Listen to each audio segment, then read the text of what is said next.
Good morning, members. Welcome to the Planning Applications Committee meeting on Wednesday, the 23rd of February 2022. This meeting has been live streamed and will be made available on the Council website for public viewing. Could you remind members to follow the good practice guidance, which includes muting microphones and switching off their video when you're not addressing the meeting? Should you wish to contribute to any item, you should write speak in the Teams chat function and you'll be invited to speak in order about new issues.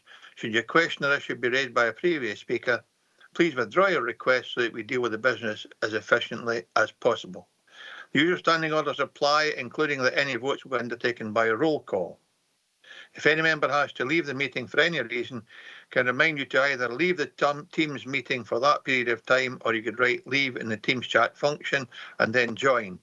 This will allow us to monitor members' presence. Tracy, can I have Cedrint apologies, please, and I confirm my approval of the members' remote participation in this meeting today. Thanks, Tracy. Thank you, Chair. Good morning, members. We've got 16 members present in total, 2 present in the Council chambers, being Councillor McKee and Councillor Thompson, and 14 members present on Teams. I've got 2 apologies from Councillor Crothers and Councillor McClelland, and 3 members not present at the start of the meeting, and that is Councillor Dryborough, Councillor Sloan and Councillor Tate. Thank you, Chair. Thank you, Tracy. Members, are there any declarations of interest on the agenda items today?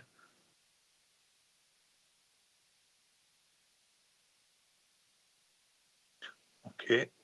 John Young, please. Thank you, Chair. Good morning, everybody. Can I declare an interest in agenda item 6? I'm a member of the Lockerbie Active Travel Network.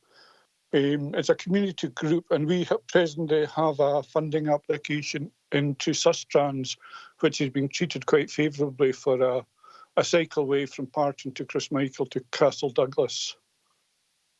I'll take governance advice if I can participate fully in the discussion, but I would prefer to remain in and participate fully. Thank you, Chair.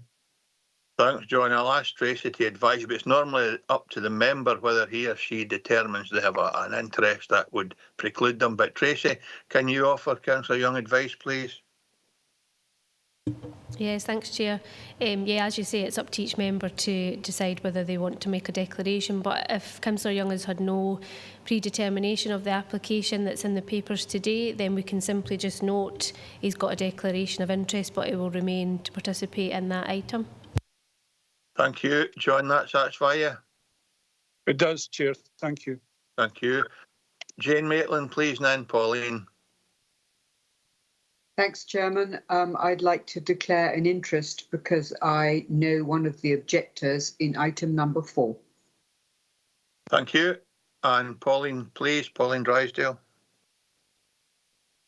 Morning, Chair. Morning, members. I'd like to declare an interest in item number 4 as well, as I know the applicant, but my interest is such that I will remain in the meeting during the discussion. Thank you.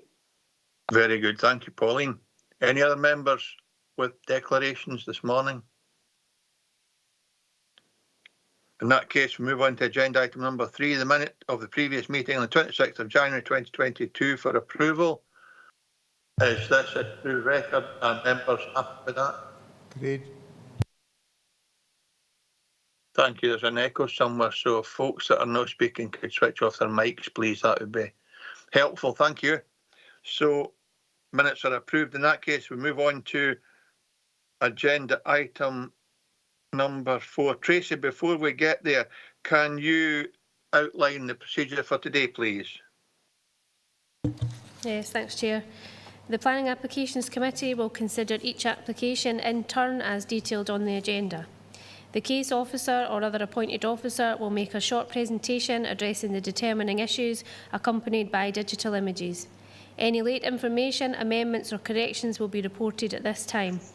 Members may ask questions of officers following the presentation on points of clarification. The Chairman has been provided with a list of eligible representatives who have registered to speak at this meeting within the period specified in Council policy. No other persons will be allowed to speak. The Chairman will individually invite those who have registered in advance to speak to make their presentation, after which they may be questioned by committee members. No questions may be asked of members. The order of eligible parties will be as follows: third parties objecting to an application, third parties supporting an application, statutory consultees objecting to an application, elected members of Dumfries and Galloway Council who are not members of the Planning Applications Committee, and such members should withdraw from the meeting after their presentation, applicants or their agents. In line with the Coronavirus Scotland Act 2020, Schedule 6, Part 4, covering the exclusion of the public from meetings of local authorities, representatives were offered the option of joining the meeting remotely to deliver their presentation or to provide a written statement to be read out on their behalf. Presentations will be strictly limited to 3 minutes per person, except for national and major developments, which by their very nature are more complex, and the time limit will be 5 minutes. The Chairman of the committee will ask you to come to a conclusion if you take too long. Representatives are encouraged to use the time allotted to clarify any points they consider material and address the determining issues.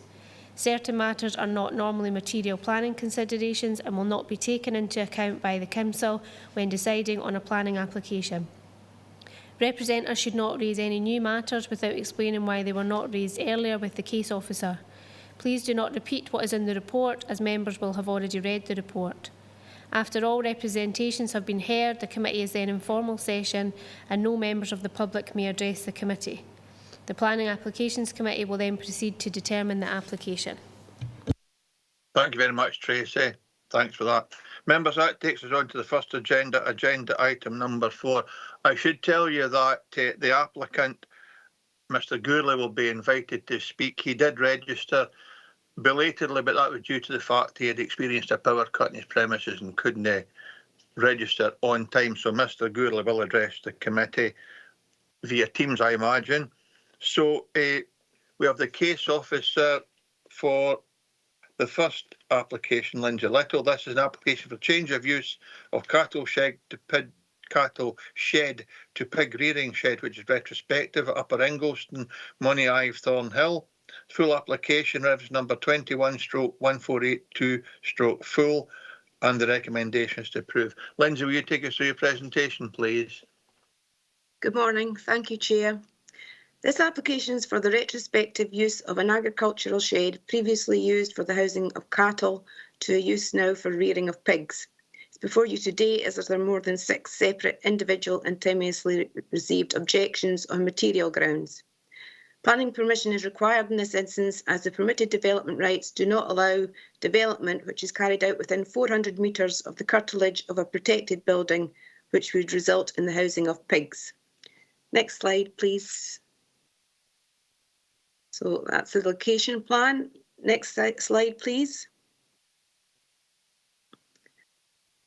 The application site lies in a rural location 1.3 kilometres to the south-east of Money Ive, on the south side of the C116N public road. Next slide, please. So you can see from the block plan, there's a group of agricultural sheds on the south side of the road, and this application relates to the largest of the 3 sheds on the south of the plan. The block plan also shows the residential property on the north side of the road, which is labelled as 3 Glens on the OS extract, but it's actually Upper Ingleston.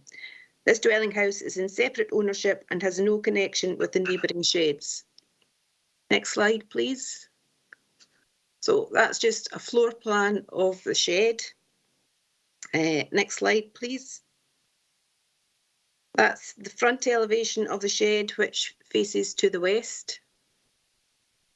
Next slide, please. So that's the rear elevation, which obviously faces east. And the next slide, that's both the side elevations of the shed. Next slide, please. So I'll now take you through some photographs. This is the shed shown in the landscape in which it sits. The shed's in the centre with Upper Ingleston to the left of it there, and Poundland, which is the next nearest property to the right, which is approximately 250 to 300 metres away. Next slide, please. So this is a view taken from the junction at the road, and the shed in question is the one to the rear here. Next slide, please. This photograph is taken from the farm track, looking down towards the shed in the foreground, and Upper Ingleston, you can just see to the left there. Next slide, please. And that just pans slightly, the same view, but just slightly to the west. Next slide, please. So that's taken from the side of the road, looking towards the west elevation of the shed. Next slide, please. So this is taken from beyond the shed, looking east towards Poundland in the distance. Next slide, and that's just 180 degrees, the opposite, look in the opposite direction.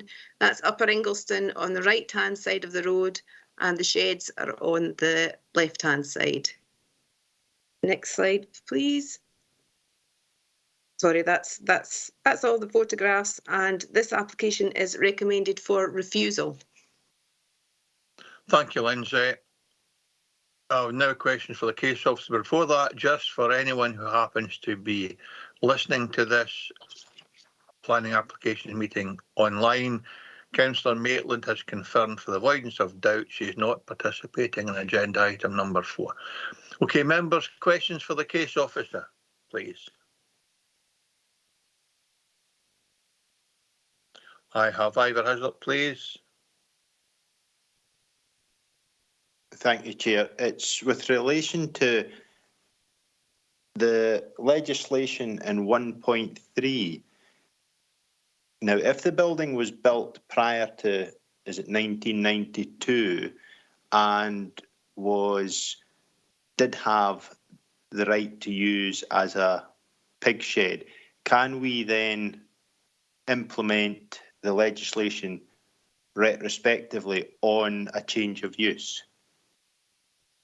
Lindsay, if you're not sure, you can refer to David, of course, but Lindsay, can you reply to that, please? I might need David's help, but I'll try in the first instance. It's actually, I think, unclear exactly when the building was erected. If it was erected since 1992, then Class 18.3A does apply. I think I would have to ask David to come in prior to, if it was erected prior to that. Thanks, Lindsay. David? Morning, Chair, morning, members. Yes, it's our understanding that this does apply because of the implications on the potential for nuisance in this, but certainly that's our reading of the legislation. So, can you just repeat that, David? In the Council's opinion, has this building been in place before 1992? And if so, does the question that Councillor has posed then apply? Well, we don't know the date for sure of this building, but certainly anything after 1992 is caught by this. If you've got a new build, there's absolutely no doubt about that. Then you clearly can't deal with that if it's within 400 metres of protected building. This one's a little bit more moot point, but our understanding is that because this has caused nuisance and we've looked at the legislation, that's the issue why a retrospective application has been sought. Okay, I'll come back to Councillor Hislop at the end of the debate, or maybe even the end of questions for case officer, but certainly during the debate I'll come back to Councillor Hislop. I have Councillor McComb, I think, next, please. Thank you, Chair. Chair, the report states there are protected buildings within 400 metres. The building Upper Ingleston, is that one residence or two? Lindsay, please. Yeah. Upper Ingleston is one residential dwelling, and Poundland, which is about 250 to 300 metres. They have no connection with the owner of the shed? Yes, that's why they're a protected building, because they have no connections with the shed. Thanks, Lindsay. Thanks, Jim. Councillor McKee, please. Aye, thanks, Chair. No, it's just that photograph. I think it was the last one she showed, Lindsay showed. Sorry, Lindsay. It had the shed at one side of the road and a house at the other side of the road, which are not liked by people ownership. Is that the case? Because that, yeah, because you're talking about 200 or 300 yards for the housing, but there's one right across the road. I think I'll ask Lindsay to confirm, but I think her report says the house on the right is 50 metres away from the first shed, but the pig shed or the shed that's being applied for is the one behind the picture in the foreground, and the owners are not connected. But can you just maybe confirm that, please, Lindsay? Yeah, the shed in question is actually the shed to the rear of the one that's in that photograph. Now, the property is 50 metres from the sheds as a total, but provided it's within 400 metres of the shed in question, then it becomes that's why the application is required here. Yes, and just absolutely confirm, Councillor McKee, the house on the right is not connected to the landowner or the sheds on the left. No, but thanks very much for that. There may be no connected by a residence, but they'll be connected by smell, and I think that seems to be the big issue. Thanks, Chair. Yeah, just we're only at questions for the case officer at present, but thanks, Councillor McKee, that's fine. So, we've had a number of questions. Are there any more questions for the case officer? If not, Councillor Lever, please, and then Councillor Hazzard wants to come back again. Thanks, Chair. Do we know how long this has actually been used for pig rearing? Lindsay? Sorry, I just have to check to see if that's actually in the report. Off the top of my head, I don't, but just bear with me a wee second.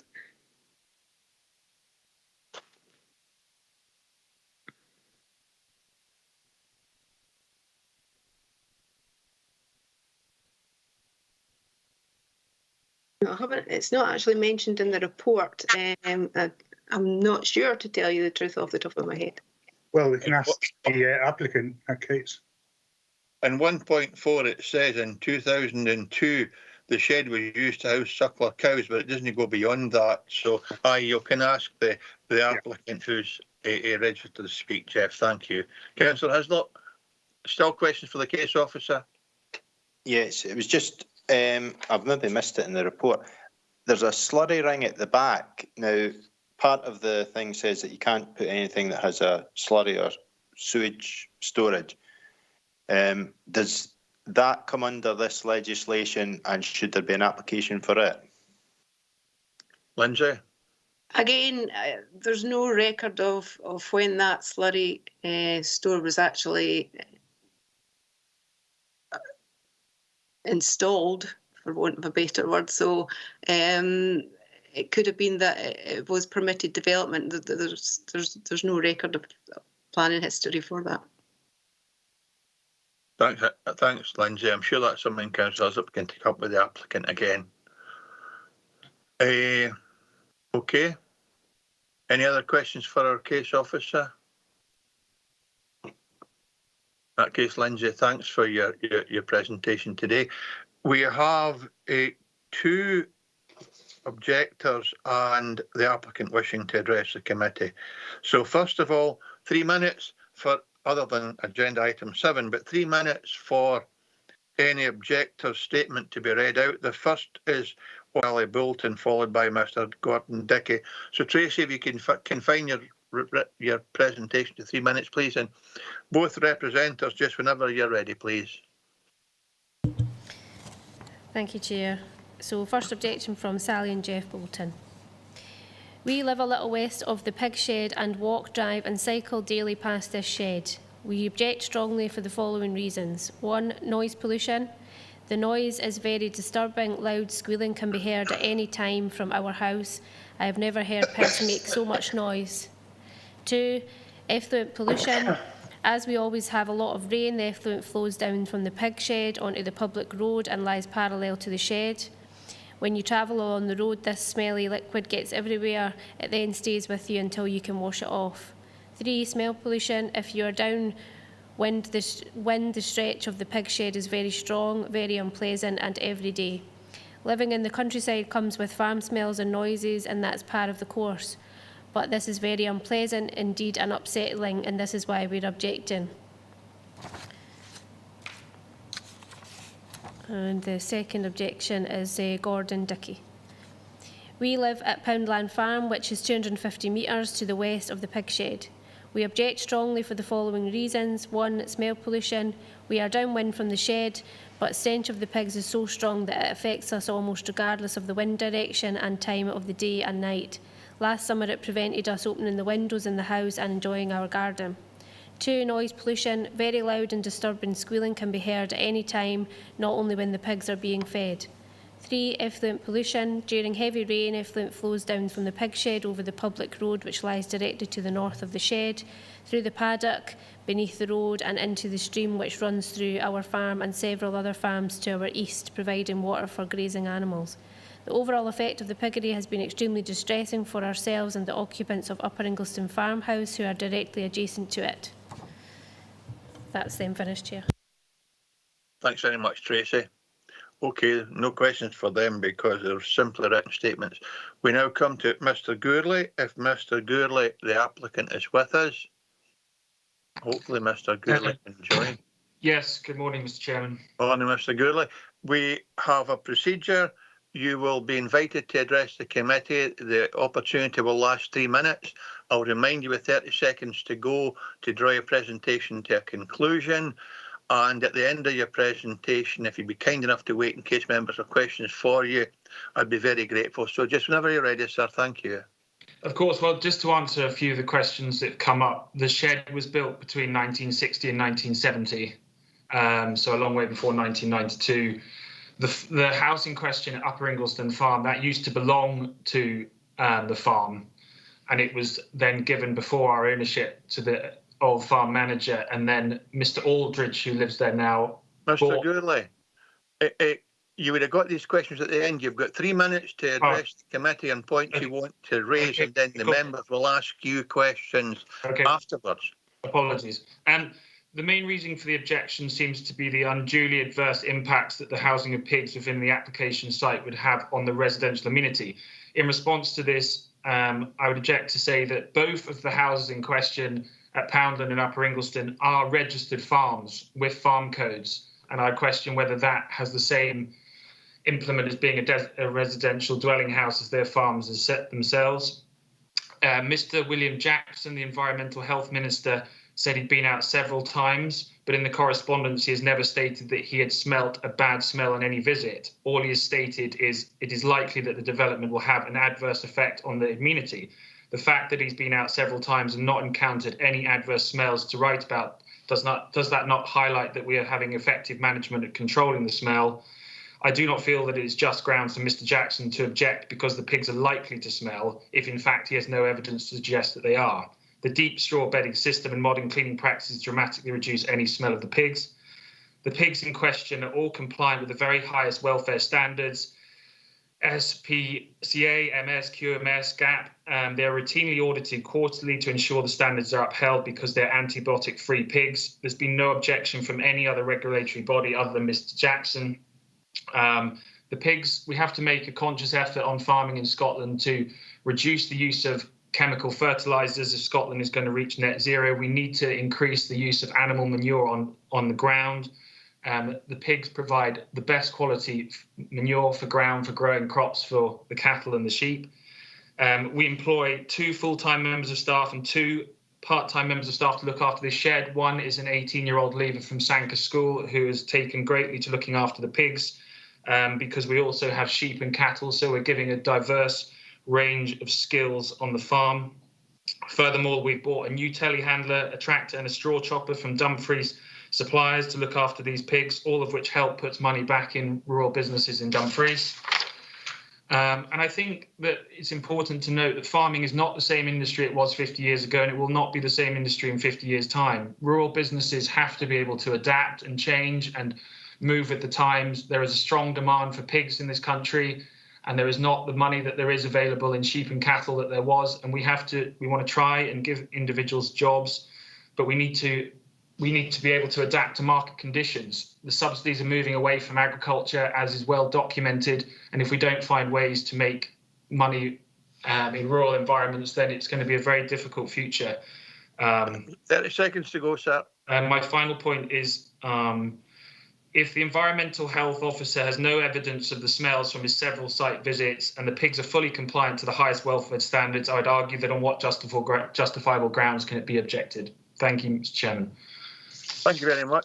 Thank you very much, Mr. Gourley. You did have a question for Councillor Hislop, or from Councillor Hislop, so I'll just ask him to pose it to you now, and you can reply again, although you did offer an explanation earlier. Ivor, Councillor Hislop, please. It was just regarding the construction of the shed, which you told us was 60 to 1970s. What about the slurry ring? Just out of curiosity, when was it sort of constructed?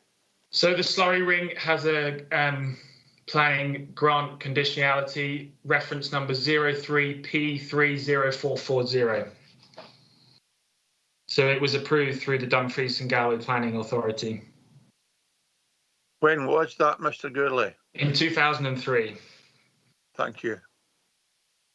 Okay, I think that was the only specific question, although other members' observations. So, does any other member have any questions for Mr. Gourley at this time?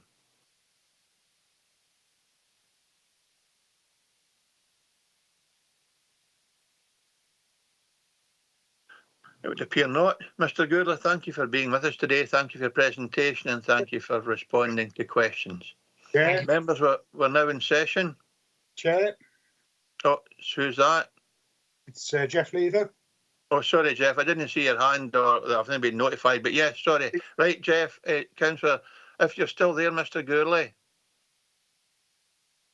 Yes, I'm here, Mr. Chairman. Brilliant. Thank you. You have a question from Councillor Lever. Jeff, please. Yeah, I asked the officer, how long has this been used for pig rearing? I know it's a retrospective application. And also, it says in the report of 1.5 that at any one time, the maximum number of pigs is 794. What's the 794 based on? Is that a self-imposed limit or is it a statutory limit? The pigs have been in the shed since January 2020. They are in cycles, quarterly cycles, and the pigs are put in there. It's not set by us; it's set by all of the regulatory bodies because they're on a free-range straw bed system, and it gets measured out per square metre of the shed. And as you saw in the picture in the application, you have to have a medical sick bay, which is separate, and then a certain size of shed, so it's done on the strict welfare standard limits. Was there a supplementary question, Jeff? No, that's it. Thanks. Thank you. Now we've got another question for you, Mr. Gourley, from Ronnie Tate. Ronnie Tate, please.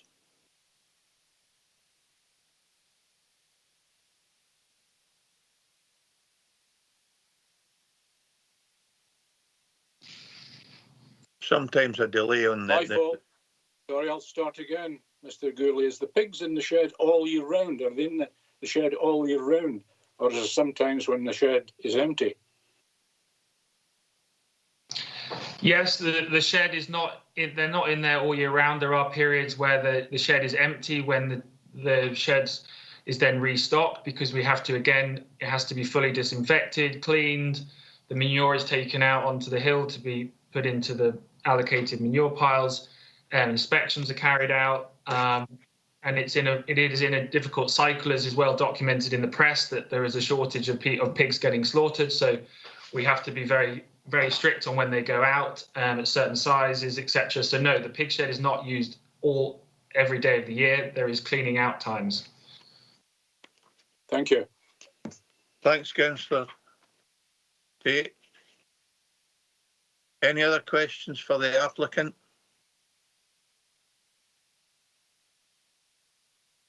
Since there's a short delay, I'll just wait 1 or 2 seconds, Mr. Gourley, and then we'll proceed. Of course.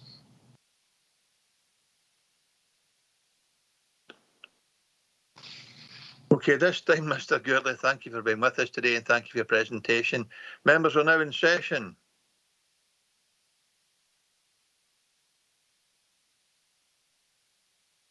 Councillor Hislop.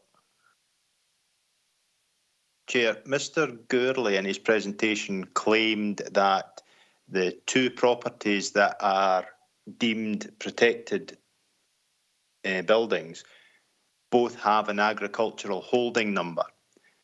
As such, do they fall within the remit of the legislation? Because it says that or a dwelling or other building on another agricultural unit does not deem a protected building. Now, with an agricultural holding, I don't know if they're using it or not, but what is the legal position with regard to this? I will ask Lindsay first, and then I will ask David. If Laura Whitelaw is with us, I'll then go to Laura. Lindsay, do you have a position on this or a bit of advice for Councillor Hislop?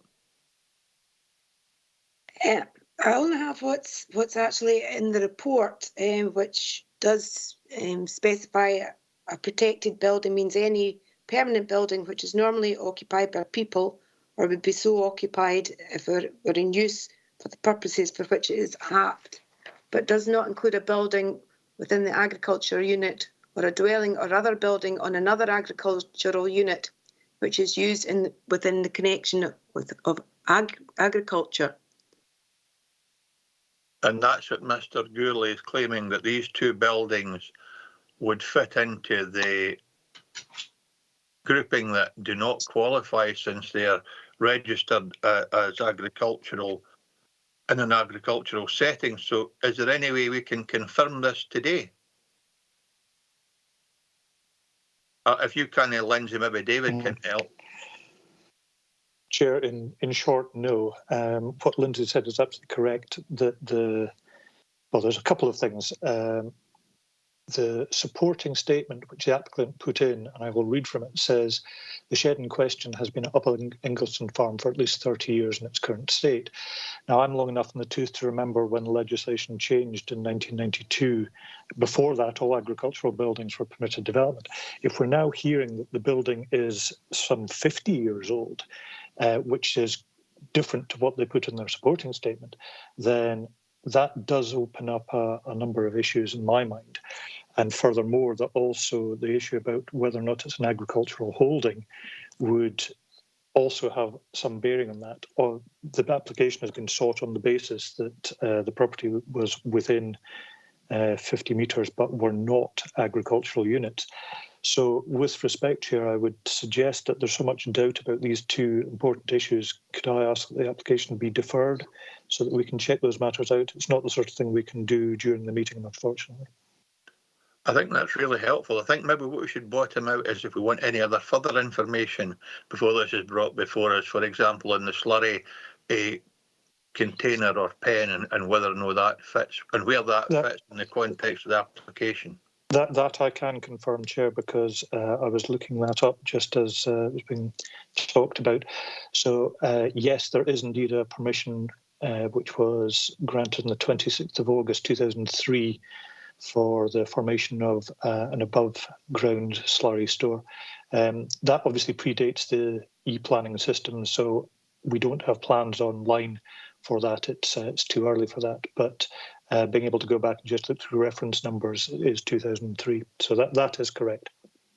Okay, so if members are content, and I will wait and see if any member objects to us deferring this until the information that's been suggested is brought before us, we're looking for confirmation, if we can find it, of when the property was built and whether or no the other properties referred to within a 450 metre distance are agricultural holdings, and as such that debars them from the legislation that was being used to refuse this application. And I've got Councillor Hislop looking to come back in. Chair, I think it would be safer to defer, but possibly if we look at the 2003 application, it might have some information on it with regard to why a slurry store was allowed. It may tell us whether Poundland and the house, was it Upper Ingleston at the other side of the road or whatever, was not considered at that time to be protected. Thanks, Councillor Hizzup. Councillor Martin. Thanks, Chair. Just wonder, will this be brought back before the Planning Committee before the May elections? It will probably, because there may be quite a few members not it's present today. They'll not be here the next time. no, and probably if it, I wouldn't want to put a time limit on the search for information, but I would hope it might be before us next month, because it's quite straightforward, the information that we're seeking, and it should be readily available. But if it has to come before the next committee, it might be prudent for all of the information to be presented as a new application to the new committee, because some members will have to undergo training for planning application committee should that there be members introduced to the committee as new members after May. But I think we should leave that to David Sutty and Tracy as governance to bring the information before us as soon as they can. And if it has to be after the election, then there'll be a mechanism to ensure that fairness is applied, and that might be in the case of a brand new hearing again, starting from scratch, instead of a midway through session, as you quite rightly point out, that's where we are at the moment, John. So I'm going to leave that to governance and David Sutty and hope that it might find its way back before us next month. David, do you want to say anything on that, or Tracy, before we move on? Well, we'll just confirm, Chair, that this is fairly fundamental, because if the situation is that the building has been there for over 50 years as opposed to 30, then, and if you've got agricultural holdings, if there's no other protected building within 400 metres, actually this is permitted development. So it wouldn't be coming back to committee in those instances. So yeah, this is actually new information which we certainly need to check out further. Okay, so I maybe better speak to Tracy on this. We are deferring this, but if the information that it has been presented to us by the applicant is found to be accurate, it simply won't come back at all. Is that the position, Tracy? Chair, I think if we're agreeing to make a deferral today, just for closing the loop for any agendas and minutes that are published, it might be worth bringing just a note in one-page covering report from David, just giving an update that it won't be coming back following the deferral. I provided the information that's being sought is accurate. Yes, and if the information's not available time for it to come to the March meeting, we could still probably bring back a note and report just to confirm that it's not been available, and an update will be brought following the elections to the new council. Oh, sorry, what you're saying is that if the information that's been suggested is found to be accurate, there will be simply a note on the next agenda in March saying that following further investigation, this has been determined as a permitted development. Is that what we're understanding? Yes, a note and report confirming that, and if it's the other way and the information is not available for the next meeting, then we can still bring a note and report just giving an update on that. Great, okay, thanks Tracy. Are members content with that? Chair, you have got Jeff Lever that wanted to come in, and we've now got Councillor McKee as well. Okay, Councillor Lever followed by Councillor McKee. Thanks, Chair. Yeah, I agree with the deferral, and obviously the first objective made reference to runoff contaminating a stream, which then runs through several other properties, which is used for watering other animals. I see in 4.10 references made to SEPA. Would SEPA not have an objection in that case? I think, Councillor Lever, that's just other agencies. We don't. That would be an environmental issue or a SEPA issue, and not something we could deal with in planning. I think that's right. But I'll ask Lindsay or David to confirm that. Lindsay, please. Yes, that's correct. It's dealt with under SEPA's own regulations. This is not an application that we can consult SEPA with at the minute. So if there is an issue, it could still be addressed by other agencies. That's what you're saying, Lindsay? Yes, that's correct. Thank you. Thanks, Jeff. Councillor McKee, John?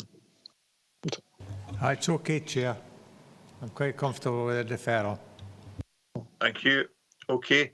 In that case, I don't see any speaker or member of the committee otherwise minded. So, Tracy, can you confirm the decision of the committee and outline next steps, please? Thanks, Chair. Members have agreed to defer consideration of this application to allow for confirmation of when the building was built and to confirm whether the other properties within the 450 metres are registered as agriculture, and an update will be brought to the next meeting of this committee. Thank you, Tracy. Okay, members, move on to agenda item number 5. An application for the erection of dwelling house, approval of matters specified in conditions 2, layout, 3, design, 4, external appearance, and 5, landscaping of planning permission in principle, planning number 20/1293/PIP at land at Burstwood, Crescent, Dumfries. The application type is an approval of matters specified in condition which relates only to the 4 conditions set out in the papers. Recommendation approve unconditionally, and David Sutty will take us through the remainder of these reports because each planning officer has become unavailable in their respective reports for different circumstances. So, David, take us through the images and the report on agenda item 5, please. Thank you, Chair. Yes, apologies from Carla Livingston, the case officer. Unfortunately, she's come down with flu, so I've had to pick this one up. Yes, this is not technically even a planning application. It's an application for the approval of the matters specified in conditions of the planning permission principle which exists for the house on the site, which is 20/1293/PIP. So because that planning permission principle has been granted and is live, then the committee really cannot consider the principle of the development again. And all that is actually before you is the matters that were reserved, which are layout, design, external appearance, and landscaping. So if we can go to the first slide, please. This shows the location. It's on Lockerbie Road, where you've got the roundabout that goes to the south to Parkhead Loaning, and is also the main entry point to the north into the Marshfield Development. Next, please.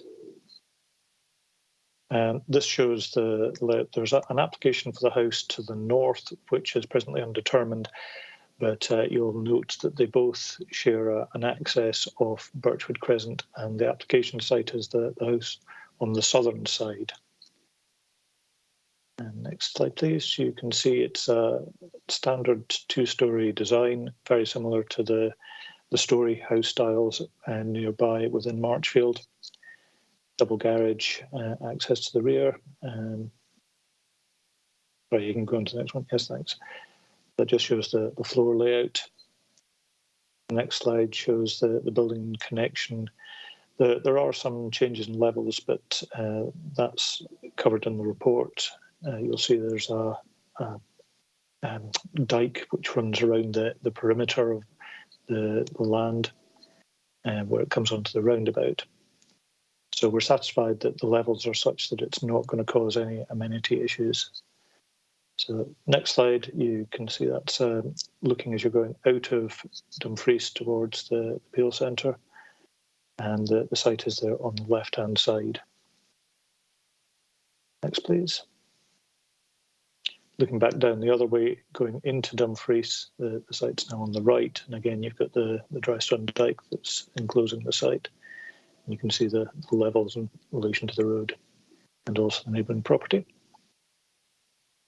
And the next slide again just shows the dike and the land there, which relates to the section that you saw before. And there's an opening in this at the moment. It's our understanding that the land is in private ownership, and therefore It's not public open space. There's no right of way across this land as such.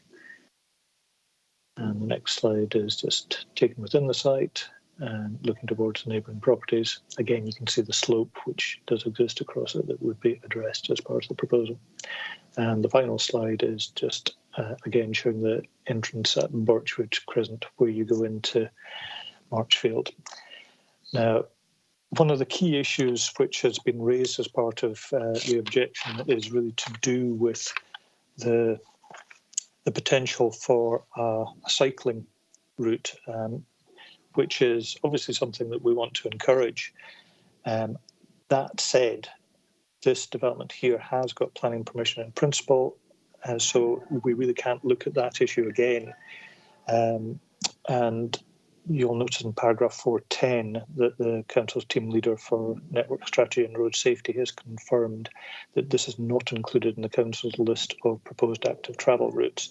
So really, for the reasons that have been raised or an objection, properly cannot be considered as part of the application for approval of matter specified in condition, which is before you today.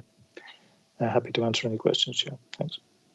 Thanks, David. Okay, members, questions for our case officer?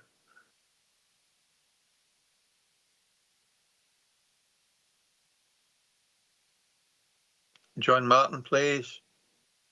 Yes, and no, as I say, I know this site quite well. Actually, I'm looking on it now for my conservatory.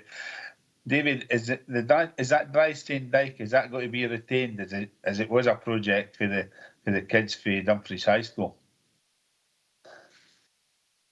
David, please. Chair, yes. If Fiona, if you can actually go back a few slides,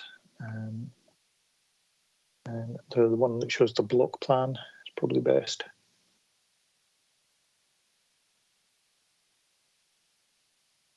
There we go. Yep. So yes, the wall is the right stone dyke is shown as being retained within the overall complex. So that would apply also to the other house, which is proposed to the north. Thanks, John. I have. Oh, you want to come back, John? No. No. Okay. Jane Maitland, Ivor Hislop, and Jim McCone. Jane Maitland, please. Thank you, Chairman. The question to the officer is that we're not allowed to look at anything because it's been given planning permission in principle, but we are allowed to look at layout. And so would we be in order to shift the house around and say that actually, as it stands at the moment, it's not in the right place?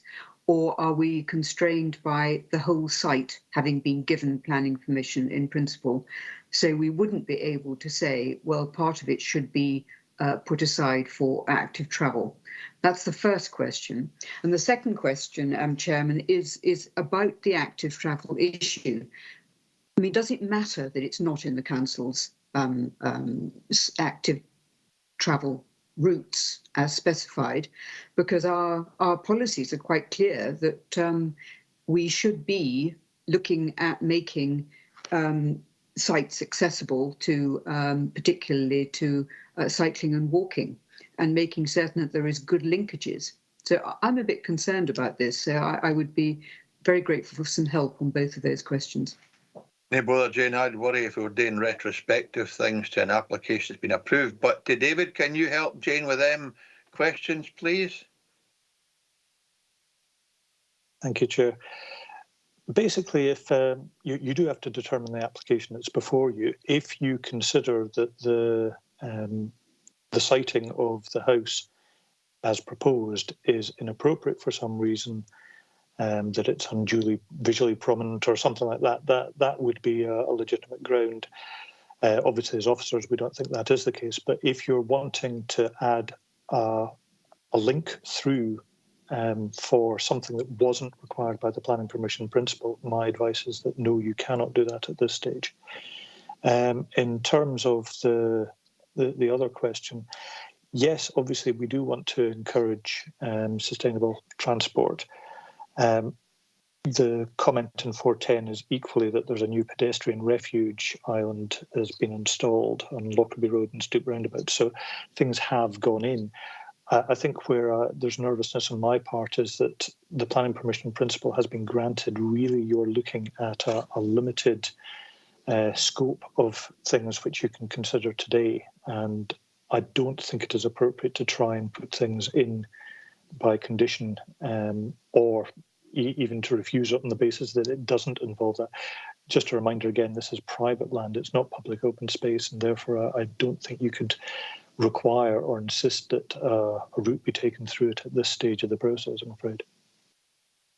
Thanks, David. I'm sure Jane might have another view when we come to being in session. I have Ivor Islip, Jim McComb, and then I see John Martin wanting to come back in. So Ivor Islip, please. Chair, my question's been answered. It was about the Drystone Dyke. Thank you. Jim McComb, please.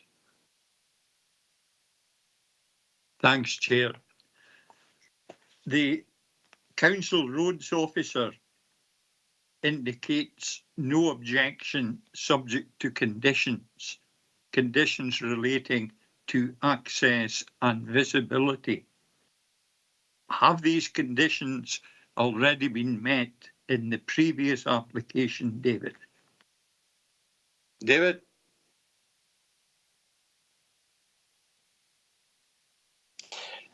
Thank you, Chair. Yes, that's actually covered in paragraph 4.6, that it states that these were already attached as part of the planning permission principle and still remain applicable. So when you have an application for just the approval of the matter specified by condition, you shouldn't be reattaching the conditions that still automatically apply from the planning permission principle.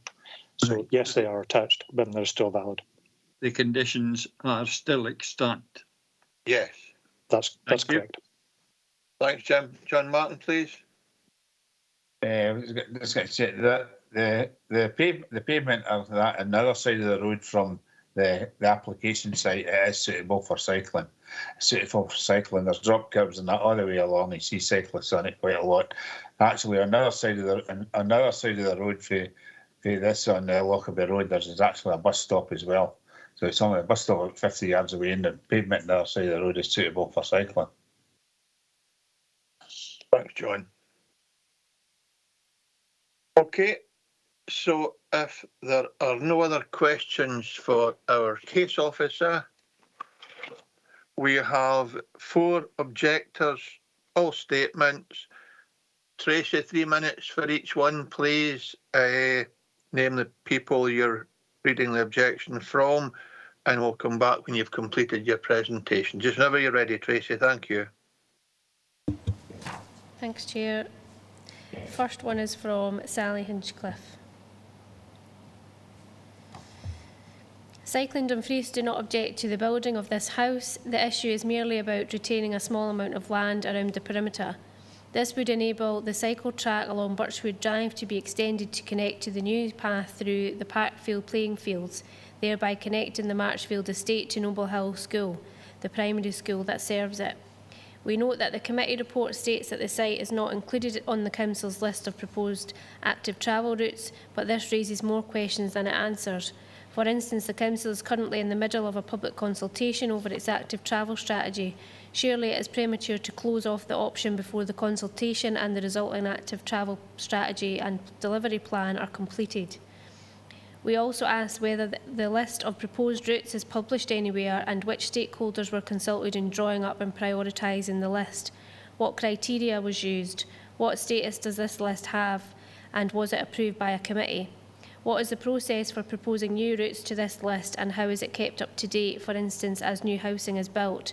And how will this list fit in with new active travel strategy when it's completed? The Council has declared a climate emergency and should be making all decisions through the lens of that declaration.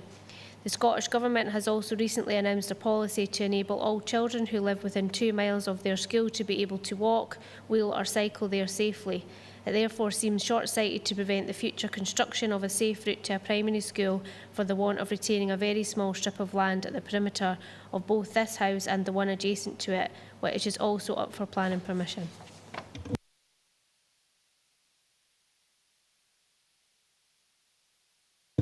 The second objection is from John Howell.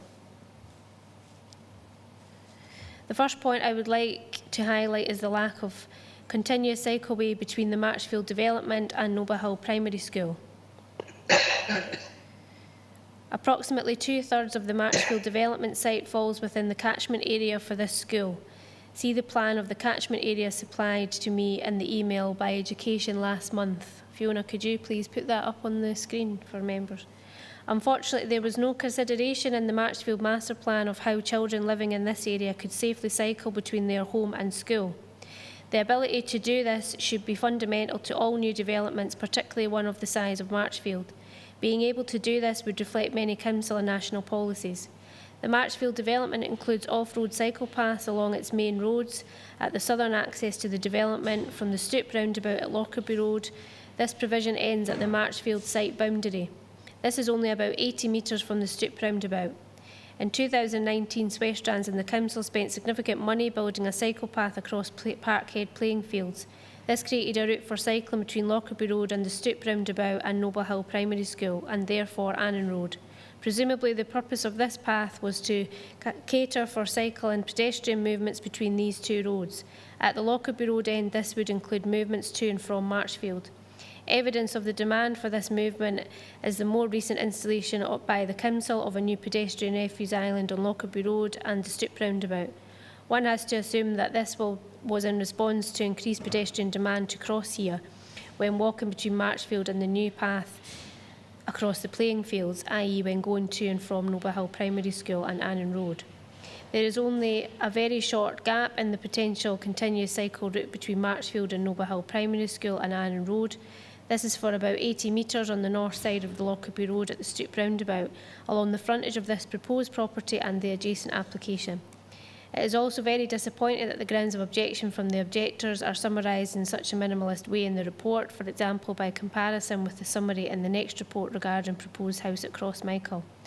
The report summarises the grounds of objection in 2 points, one of which is the proposal would impact negatively on road safety.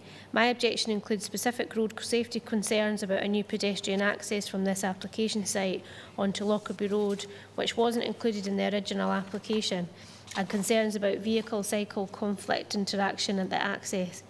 Neither of these are addressed in the report. My objection also includes a ground not mentioned in the summary of objections at all, namely the proposals are contrary to the council plan on all 4 out of 5 of its priorities and associated commitments. In conclusion, allowing for a future connection between existing cycle infrastructure measures along this application site's frontage is a key part of creating a cycle network for Dumfries. Allowing for this provision would reflect in the council's LDP policies, the council plan and its priorities and commitments. To go against these policies and not require space to be left for a future cycle path as part of this planning application would also be a mockery of the master plan of Marshfield and the very recent investment in the path across Parkhead playing fields.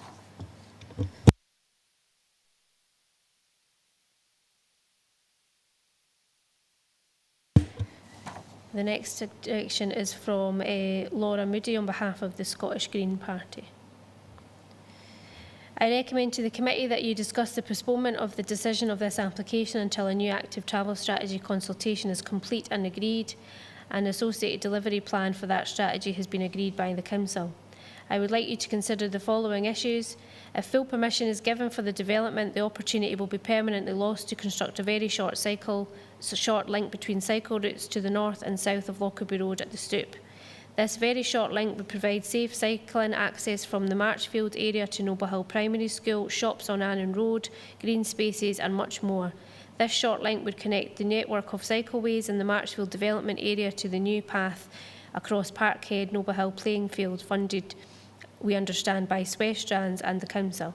However, the only way to create this safe route from Marshfield is to set aside a strip of land within the site of this application. This route then allows a connection to new safe crossing on Lockerbie Road, already partly established by the recent new pedestrian refuge. At present, cyclists must negotiate the busy roundabout at the junction between Burstwood, Crescent and Lockerbie Road and the Stoop. This is a significant deterrent for newer, younger and more vulnerable cyclists. This very short but critical link will surely be identified as an action in the delivery plan for the new active travel strategy. The Council is sure to identify this as a priority scheme, as it will provide sustainable benefit and value for money for a very short length of active travel route. The application for planning in principle for this site in November 2020 received 7 objections from the public, all pointing out the importance of this site for active travel links. Unfortunately, 2 objections were slightly late, so the decision was not presented to committee. Planning officers have been advised, and I quote, that the application site is not included on the Council's list of proposed active travel routes. However, this list is not available to the public, does not appear to be involved public consultation or to have been approved by committee. Perhaps the Planning Committee could ask for sight of this list and how it was approved. If committee agrees to postpone the decision of this application, I recommend you also consider more closely reference 21/2371 FUL, a current application on the neighbouring site. This decision on this application also needs to be postponed if the creation of a very short cycle link between routes is to be achieved. This neighbouring application has also received 7 objections. Again, all of them pointed out the importance of this site for all active travel links. In conclusion, the Council has a responsibility to include consideration of the creation of this very short link in the active travel network when determining this application. And the last objection, Chair, is from the applicant, Andrew Clark. No bit of an objection, hardly, will it, Tracy? Sorry, it's from the applicant, it's his statement, sorry.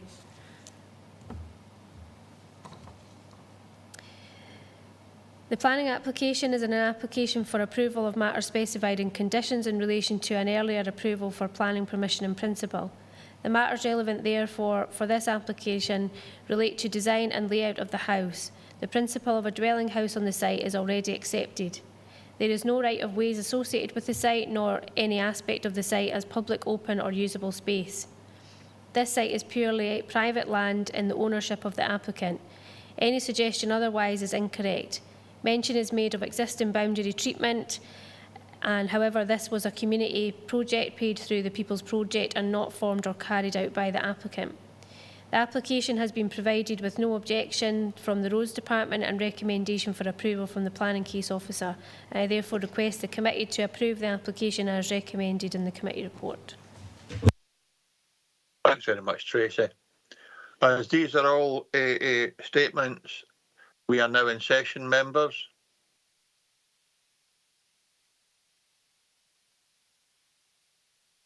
On the basis that no one seems to be looking to make any comment, I take it for granted that that we will approve the recommendation, which is to approve unconditionally.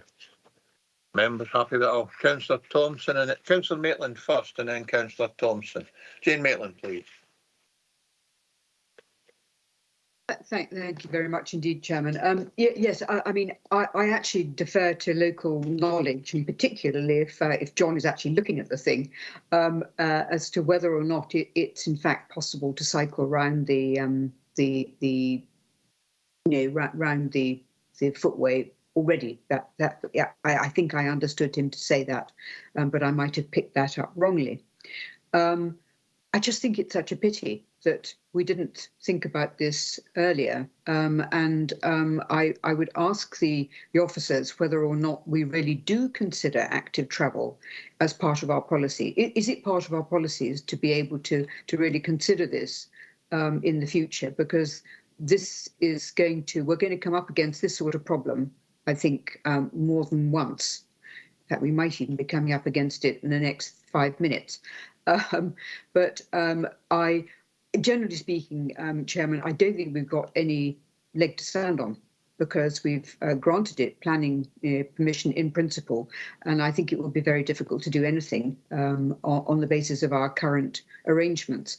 But I would ask in the future that officers consider carefully about what the impact is going to be upon the rest of our policies, because at the moment there is definitely a bit of a mismatch, which I think is just going to lead to problems if we go on.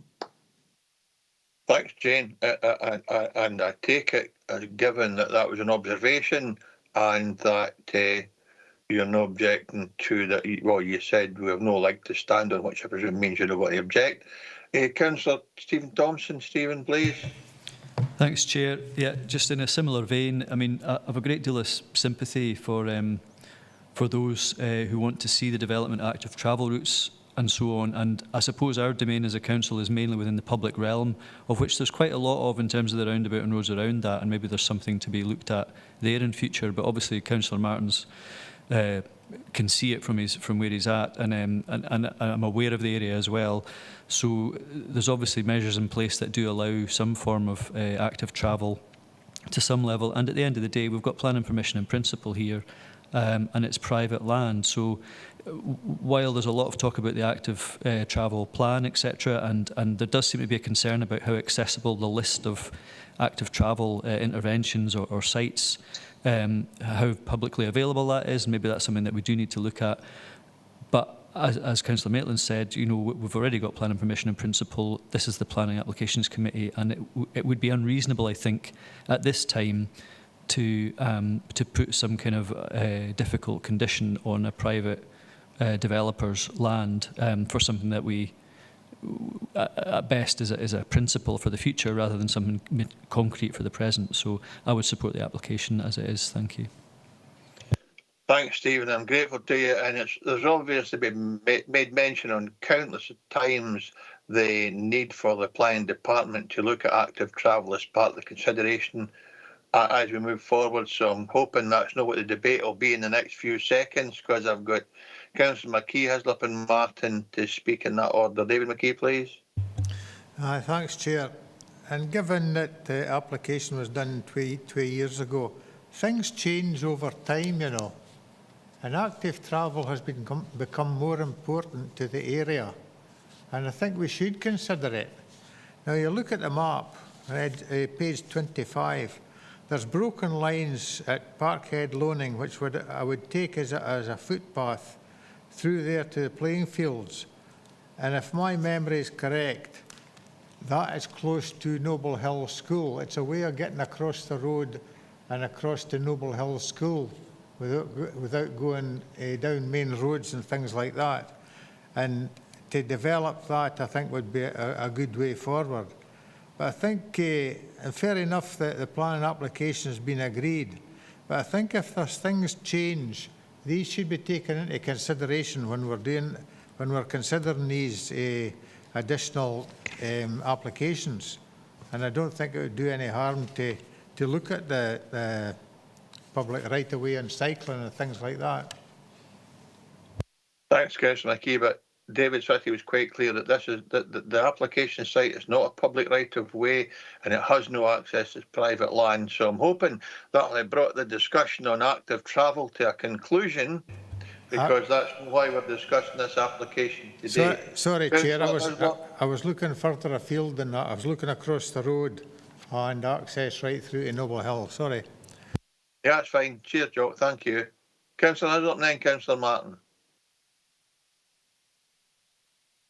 Chair, it's just to support you and approve the application as it stands. Just to say that as someone who uses that road quite often, because I live the other end of Summer Park, there are some people who use the cycle facility along Burstwood Drive, but the people coming out, like Carlisle Drive, Carlisle Place, use the pavement that's already there, and they all come, and it's young people and it's young children who are on bicycles, and they are happy going to their school along the current provision that we have there.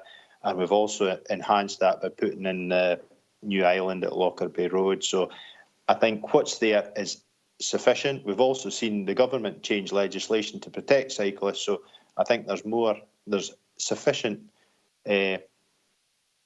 infrastructure there to allow people to cycle happily between the development and Noble Hill School. Much appreciated, Councillor Hislop. Thank you very much. Councillor Martin. Yes, cheers, Chair. It was just, as I say, we're hearing about the path that's been put in between the Stoop and more or less Aldi Noble Hill School. Is there no proposal somewhere that we're going to be a link road from Aldi and more or less Annan Road through to the Stoop roundabout, where this path is just now? Was that no part of the LDP2? Or that there actually was going to be a link road, so you could go right straight through for the Annan Road to the Edinburgh Road, and he wouldn't have to cut through the wee Balmoral housing scheme. At one time, certainly on the master plan, when we were going to sell the ground in Parkhead, part of the master plan was a link road between Nannan Road and the Lockerbie Road. So, as I say, the cycle path might not, if it goes ahead, it might not be. There may be a new cycle path put in. Thanks, Councillor Martin. I guess that's additional information, and I'm sure members are grateful for that. So, on the basis there seems to be no contrary proposal, the committee has unanimously agreed to approve the material, the matters specified in conditions 2 layout, 3 design, 4 external appearance, and 5 landscaping land at Burstwood, Crescent, Dumfries. Tracy, can you confirm the decision of the committee, please? Thanks, Chair. Yes, members have agreed to approve the application unconditionally. Thank you. Thank you. Members, move on to agenda item number 6. An application for the erection of 2 dwelling houses and installation of septic tanks and soakaways at Station House, Main Street, Crossmichael. The application type is planning permission in principle. Reference number 21/2231/PIP. The recommendation is approved subject to conditions, and the case officer is Robert Duncan. Robert's not able to join us today. So again, this is David Sutty. David, can you take us through the presentation, please? Thank you, Chair. If we can have the first slide, please. So you can see where the application site is in the centre there, outlined by red. You've got the A713, which is the main street through Crossmichael, and you can just see to the west there, you've got the far reaches of Loch Ken. So the railway line that was there runs along in a sort of northwest to southeast direction, and the application site straddles part of that. Now, there was a planning permission in principle in 2015 for 2 houses on this land, and that was renewed again in 2018, and that is still live until the 30th of September this year. Now, the application site in that application is not 100% correlation to what you're seeing before you. There's a very slight change to the access arrangements at the northeast, but basically the same principle applies where within the overall site you have 2 houses seeking planning permission in principle. A key thing to note is you'll see on, which page is there? Page 41, you've got conditions 10 and 11 recommended, and those conditions actually are not attached to the extant permission. So condition 10 in particular is of significance to the objections which have been raised. So we'll come back onto that. So we'll move on to the next slide. We'll just run through the photos first, or indeed the plans. So yeah, that shows the context of it. You've got Station House lies to the right of where the 2 housing plots are, and you can see that the proposed houses are shown to be in line with Station House. The land to the south of the 2 houses is the old railway track, and you get access to the site from the A713. The next slide, please. That should just be a zoom in showing the actual plots, and you can see the line of Station House, and that's been transferred through. Now that actually becomes quite critical in terms of condition 10. So that hatched line you see going across the site is something we'll come on to later. Draw your attention about there's a whole area annotated as ruin just at the far left-hand side of plot 2. That's quite a useful thing to see for the slides as a point of reference. So moving on to the photos next. That's the application site is just accessed off this private lane down here, down to Station House from the main public road. And the next slide just looks as you're going north out of Crossmichael with the access in on the left. And the next photo just shows a reverse view back into Crossmichael, so the application access is on the right-hand side this time. Next slide shows looking back up the access line to the public road. And next one does a 180-degree turn round from that, so it's looking down towards Station House and Loch Ken in the distance. Next one looks across the application site. It appears that presumably the applicant has actually put pegs in the site to try and indicate where the site would be. Obviously, I can't give any guarantee about the accuracy of that, but that certainly gives you a flavour where you see the poles of where the application site is. So it's set down at a level from the houses which have a street frontage above. Next slide just shows how the access road would come in. This would continue round as the access to the two properties. And more or less in the centre of the slide there, you can see the chimney of what was marked as the ruin. So that marks the far boundary of plot 2. Next slide, please. This shows the former railway line, which is still evident, obviously, there, even though the railway line itself has long since been removed, but you can see where the edge of the platform would have been. And again, in the centre there is the ruin. Next slide zooms in a bit closer on exactly the same thing. So at the moment, it's a brownfield site, which has become a bit overgrown. And again, that's looking back towards Station House. And the last slide just shows a view across the site, looking up towards the houses fronting into the main street. So I think probably the key thing with this one in my mind is that the fact that there is, also as with the previous application, there is an extant plan permission principle. Unlike the other application, which was applying for the matters reserved by conditions, this is for renewal of just the planning permission principle, so you have no details of the house. The previous permission actually runs on until September, as I say, so there is, if this one is granted permission, there would be a slight overlap between the two. The critical thing to my mind is condition 10, that bearing in mind the comments which have come in and how they relate to policy T5 on, this is to do with former transportation routes. So we've tried to protect the land. That doesn't exist on the extant permission or the previous one before it. So there's actually a benefit to in approving this application, because it would address some of the concerns raised by objectors. It would reserve that land.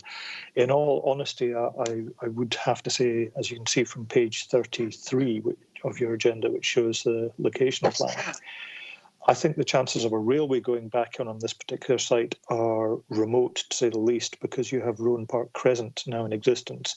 So if a railway ever was to be reinstated, it would probably have to follow a different line or compulsorily purchase the properties in Rowan Park Crescent to actually put the railway through. But I think there is a lot more realistic prospect of a sustainable travel route, be it a cycleway or footpath linking through, and that is referred to, that the Galloway Glens project is actually looking at that, which would be a good thing. And this planning permission here using condition 10 would not preclude that from happening. So basically, the recommendation is to approve subject to the conditions in the report. Thank you, Chair. Thanks, David. There's only one question for me. Is it reasonable, given there's an extant permission, to add new conditions? I thought somehow there was some reluctance always to add new conditions onto a PIP that existed. Thanks, Chair. The reluctance is to add additional conditions to an application for the approval of matters specified by conditions, like the last one. So it wouldn't be appropriate for that one at Summer Park to suddenly be attaching new owners' conditions that weren't covered as part of the planning permission principle. This is a whole new application for planning permission principle again. So yes, there's an extant permission which is there, but I think taking on board the representations which have come in that have raised issues that clearly weren't addressed or considered in the same level of depth at the time of the 2015 permission and the subsequent renewal, I think it is appropriate that we look at that now, and that's covered as part of Robert's report, that you have to sort of see what the difference is between the two. They clearly have applied for a whole new planning permission. The existing one will run out in September, so this is the opportunity to reconsider those issues. And as I say, it would address, by reserving that land, the chance of getting a sustainable transport route through. So there's a material difference between the one which you just considered before and this one here. Okay, and just for absolute clarity, if the developer starts or the applicant starts tomorrow to formalise the access, does that then establish the initial or the original, the existing planning in principle, or is it now abandoned on the basis that a new application has been submitted? Basically, with a planning permission in principle, there's no development can take place. It's only establishing the principle. So you would need to get another application for the matters specified in that condition, and that would need to be approved, and works would need to be secured within the appropriate timescale. But yes, in theory, if they get that further application in, then that would be the chance for them to actually secure that permission. But as I say, unless and until they do that, then that one will run out on the 30th of September this year. Super, thanks, David. Members, any questions for our case officer?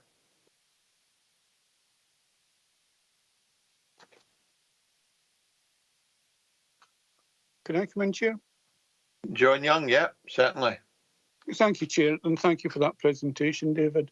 A point of clarity, Galloway Glens have nothing to do with the present project. It's a community group led by the Lockern Active Travel Network. It's been worked on for probably about 3 years.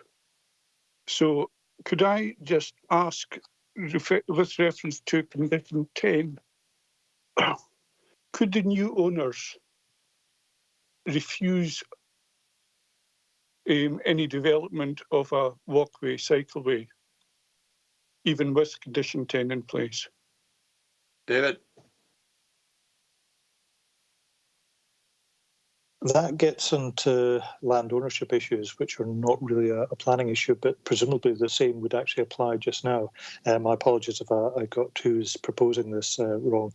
But yes, the same would apply just now. Anybody who was wanting to take a route through there presumably would either have to come to an agreement with the landowner or look into the prospect of compulsorily purchasing that land. But if it's involving private land, then there isn't the automatic right to do that. Whereas a planning condition here is basically saying that there should be no development on that land. And that is all, as a planning authority, we can control, just to preclude some part of the house, for example, or other outbuildings going on that land, which would negate the chance of the sustainable transport route going through. So I think it is competent to attach that condition, but obviously it doesn't bestow any land ownership by doing that.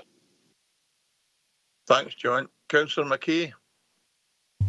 Thanks, Chair. It's just that reading the papers, there's still a party of signal boxes still there, and some of the railway line and some of the walls. Is it the intention to retain some of that area and just for public access? Or does the application site take on the whole lot? David? There is Condition 11, which is certainly requiring archaeological work to be done to record all of that. It's shown as part of the application site. It's not shown as being retained or removed as it stands at the moment, because this is just a planning permission in principle. So it would take the further application to show what their intention was for that land. Thanks, David. Could I just come back? Should we encourage that then? That to be looked at David, and come forward with recommendations? Chair, well, I mean, obviously it's at members' discretion if they consider there's a need for a condition to cover that. Obviously, I would suggest that Condition 11 requiring the recording of that is probably sufficient. But again, it's up to members if they feel that's something that's really important. Okay, Councillor McKay will come back on that subject when we go into session. Councillor Drysdale, Pauline, please. Thank you very much, Chair. Thanks, David, for the clarity. I'm just going to ask a quick question. I think it's important to note that I thought you said earlier that proposed condition number 10 doesn't preclude a sustainable cycle track from happening. So for more clarity, or going forward, is there any chance that we could put in a condition that would somehow protect that? So therefore, should the sustainable cycle track be able to happen in the future, that it could be taken forward without lots of issues, shall we say? It's just ask if that could be conditioned in. It probably can't, but I just need to ask that question. Thank you very much, David. Thanks, Chair. Thanks, Pauline. I think what David said was this condition prevents development and another application would have to be made or alternative arrangements with other landowners. But David, can you clarify for Pauline her question, please?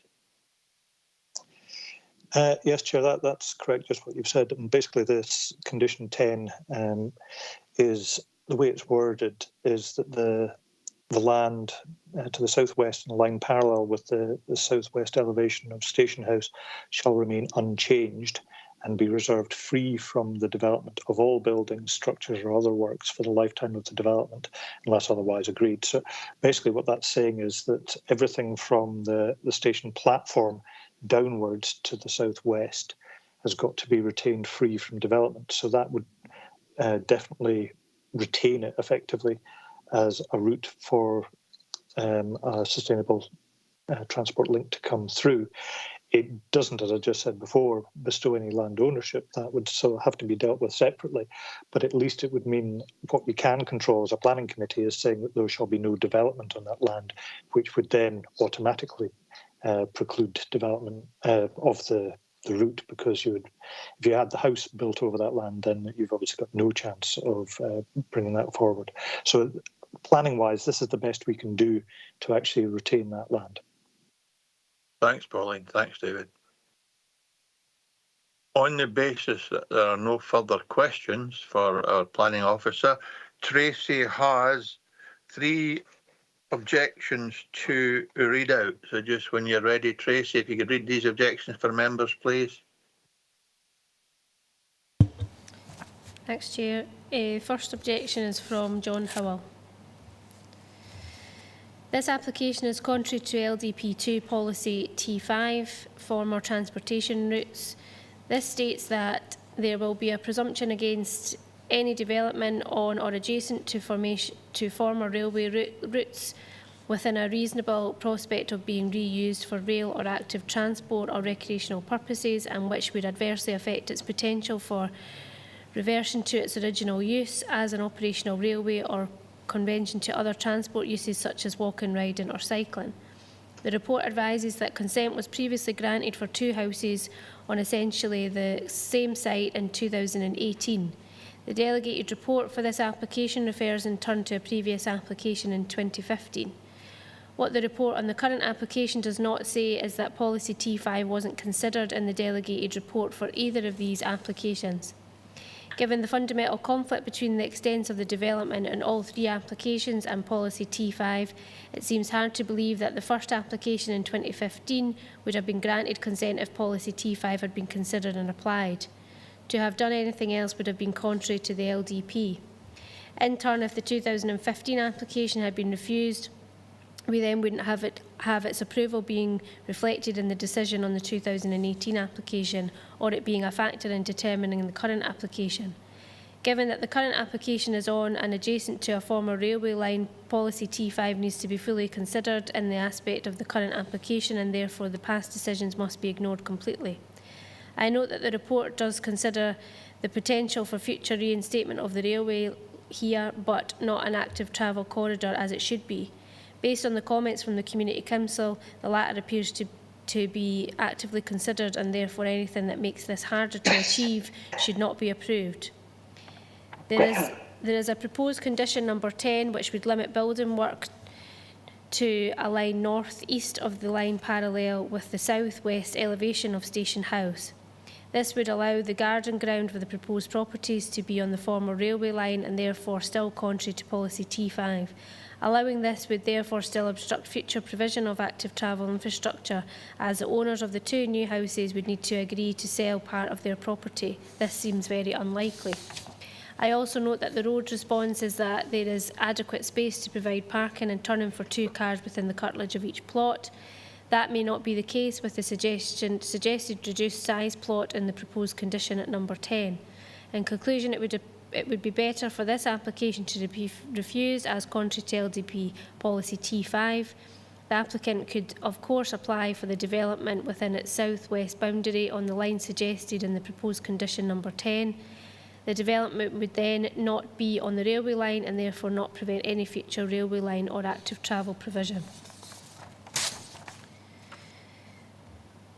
And the next objection is from Laura Moody on behalf of the Scottish Green Party. My recommendation is based on LDP2 policy T5, that there will be a presumption against any development on or adjacent to former railway routes within a reasonable prospect of being reused for rail or active transport or recreational purposes, and which would adversely affect its potential for reversion to its original use as an operational railway or convention to other transport such as walking, cycling or riding. This application is contrary to this policy. There were previous applications for this site in 2015 and 2018. The delegated report for the 2015 application mentions policy T5, but there was no assessment against this policy. The report on the 2018 application did not mention policy T5 at all. Therefore, the previous approvals on this site must be ignored because they did not take into account policy T5. The reinstatement of the Stranraer to Dumfries railway line is currently being considered and supported.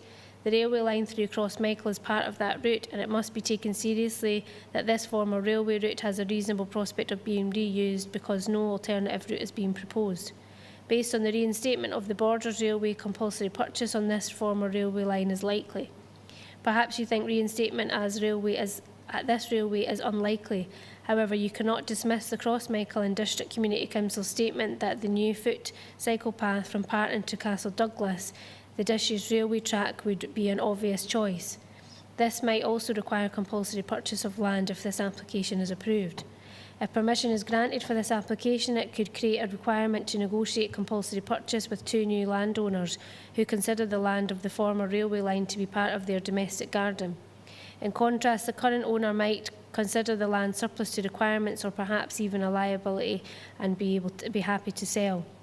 I also think you should consider how effective and enforceable the proposed condition 10 is. This states that the area of application site to the south-west of the line parallel with the south-west elevation of Station House shall remain unchanged and be reserved free from the development of all buildings, structures and other works for the lifetime of the development unless otherwise first agreed in writing with the Council's planning authority. As you're aware, the Council has lack of resources to enforce planning conditions. It's very likely that this weak condition would not be enforced and therefore would create difficulties in providing an active travel path.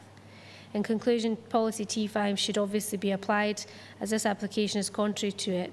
The report in front of you advises that the development plan, i.e. LDP2, takes primacy in the determination of planning applications. Therefore, this application should be refused.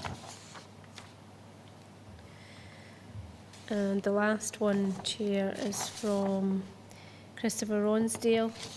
I'm not sure if I'll get through this in the 3 minutes, Chair, but I'll set my timer. Set a timer, Tracy. Thank you. I must object to this development proposal for the following reasons. 1, the Dumfries-Stranraer railway track bed would be blocked. As the Planning Applications Committee are surely aware, there is an active local campaign to promote the reopening of this railway, closed by the beaching cuts in 1965 to improve regional transport links which at present are entirely road-based. Apart from providing a regular and much faster passenger service between Dumfries and Stranraer and potentially Cairnryan Ferryport, as well as a car-free means of access to any future Galloway National Park, using the reopened railway to transport freight through this region is also a key proposal. The most obvious traffic is timber from Galloway Forest Park, which the line actually runs through to Dalbeattie Sawmill and beyond, removing many lorry journeys from local roads. Other freight which could be carried include supermarket produce bound for Northern Ireland and potentially mineral traffic from any underground metal mines which may be opened in Galloway if the current ongoing exploration of GIDH exploration, about which there has been a public meeting in Newton Stewart last month, leads to the opening of mines in this area near the railway's route. Their main location at present is Blackcraig, very close to the former railway station. Freight traffic bound for Cairnryan could also potentially be carried by train, removing it from the A75. All of this potential makes the reopening of the railway line highly desirable for the region, yet to do it requires the protection of the railway's former trackbed from being blocked by development such as this one. Sadly, since the line was dismantled in 1968, previous council planning committees have short-sightedly permitted developments on the trackbed in places such as Dalbeattie, Castle Douglas and Glenluce, increasing the cost of reinstating the line. Yet, as on the Borders Railway, such developments were not obstacles to its reopening in 2015, with such blockages being removed in Gorebridge, Stowe and Galashiels. However, their removal was expensive, and it would be much better to prevent this by refusing to permit the creation of any more obstructions on the Dumfries to Stranraer line's route to allow its reopening in the future. 2. Clause T9 of Dumfries and Galloway's 2014 Local Development Plan would be violated.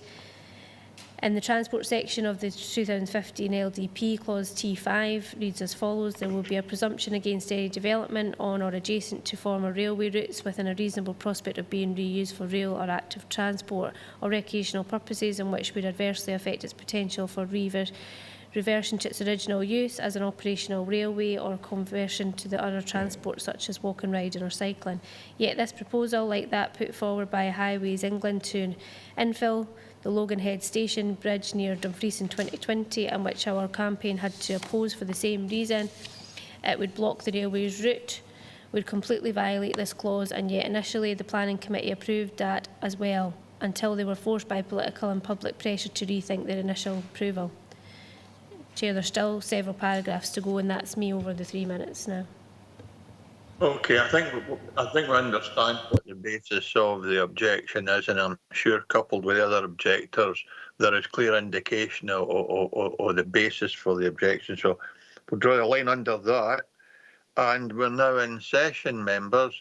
Councillor McKee did have a question to pose about the retention of a signal box and some infrastructure, and whether or not that could be considered as part of conditioning. I'll come back to David on that, and then I'll open up to other members. Could I just add date, Chair? Looking at the map we've got in front of us, page 33, there's a long piece of green there just above the application site. But down below it, where does the railway line, or where did the railway line run? There's no way that a railway line is going to go down there, out through houses like that. And I think what's coming up is an absolute nonsense. What I would like to suggest is that we protect the station platform and the signal box, and ask the community council to take it on as a development for themselves. No, you can't do that. We can't ask the community council to do anything. It's up to community council what direction they want to take in any agenda items within their committee meetings. What we can do with David Sutty's advice is consider whether or no we can protect some of the infrastructure within the application site. But maybe just come to that last in case there are other members that have questions for or views, shall we say, on the application. If there are no views, I'll go back to David in that particular aspect, and then we'll go to a determination. So, David, while folks are considering, can we protect the infrastructure, albeit it's ancient and no longer in use? If members are so minded, then yes, you can attach a condition, but obviously it's not one that we've recommended, put it that way. And I would have to query what the benefit of it is actually going to be, if it's really just for historical reasons, because you've got condition 11, which is requiring the recording of all these elements of it. But if members feel strongly about it, it is a potential condition you could attach. Well, Councillor McKee has not put a formal proposal up, so unless there's a proposal from Councillor McKee that's supported by other members, there is a condition that records or requires recording of the infrastructure that's there within the application site, we will go simply with the officer's recommendation. So unless there are views to the contrary, I've got Pauline Drysdale and then Andy Ferguson, please. Yeah, apologies. I'm just probably about to ask a really daft lassie question here. Obviously, we've listened to the concerns with regards to the fact that policy T5 hasn't been considered in this case. Is there anything we can do here to somehow, I don't think we can because it's private land, isn't it? But to implement that, a policy of T5 into that end part of the land ownership? Difficult one. Sorry to ask that, but I think it's important we know the answer. Thanks, Chair. David, can you help Pauline? Thank you, Chair.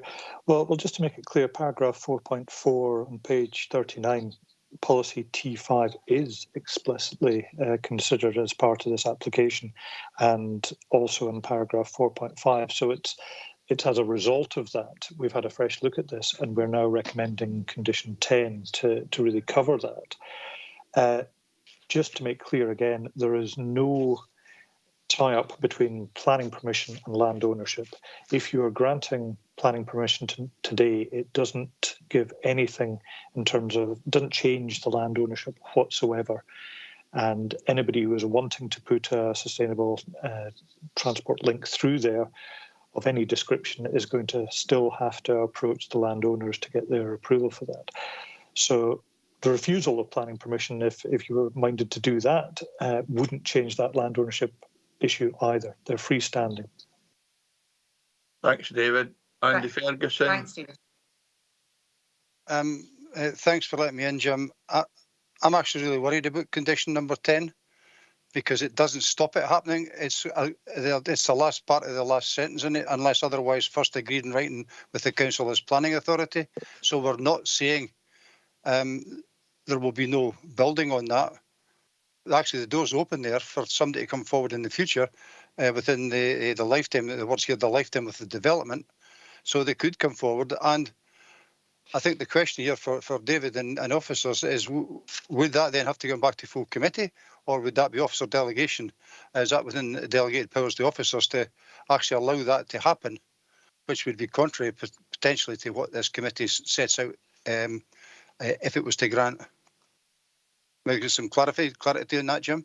Andy, but the only I would think is you could take the last few lines out and stop the paragraph for the lifetime of the development, but that wouldn't stop somebody coming back later on with an application in any case that would have to be considered as part of the planning process. But David, can you help Andy with that question, please?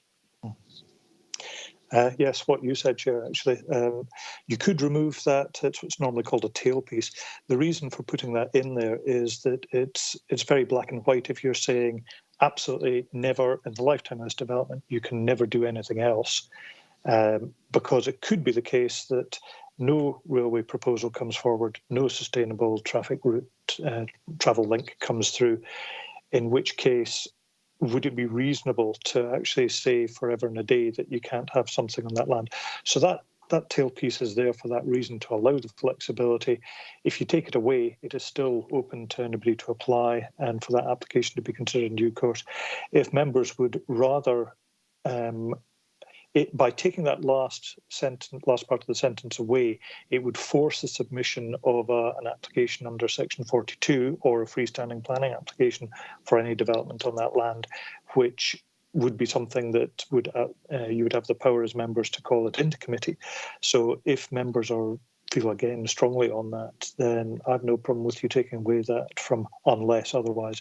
That's put in there just to give flexibility because of changing circumstances in future. But if members don't want it there, that's absolutely fine. Fine, that's great. David, I'll come back to Andy on that point when we go to determination. I have a few members that want to speak now. I've got John Young, John Campbell, Stephen Thompson and David McKee in that order. So John Young, please. Thank you, Chair. I would just feel we should really apply policy T5 from LDP2. There is an application for a valid transport route in progress at the moment and actively being considered.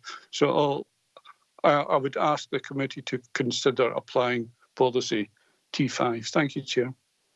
Thanks, John. It will come to you determination as well. John Campbell, please. Yes, thank you, Chair. Yeah, just to ask for a wee bit of clarification, that Station House, on some of the photographs, was the platform still in front of Station House?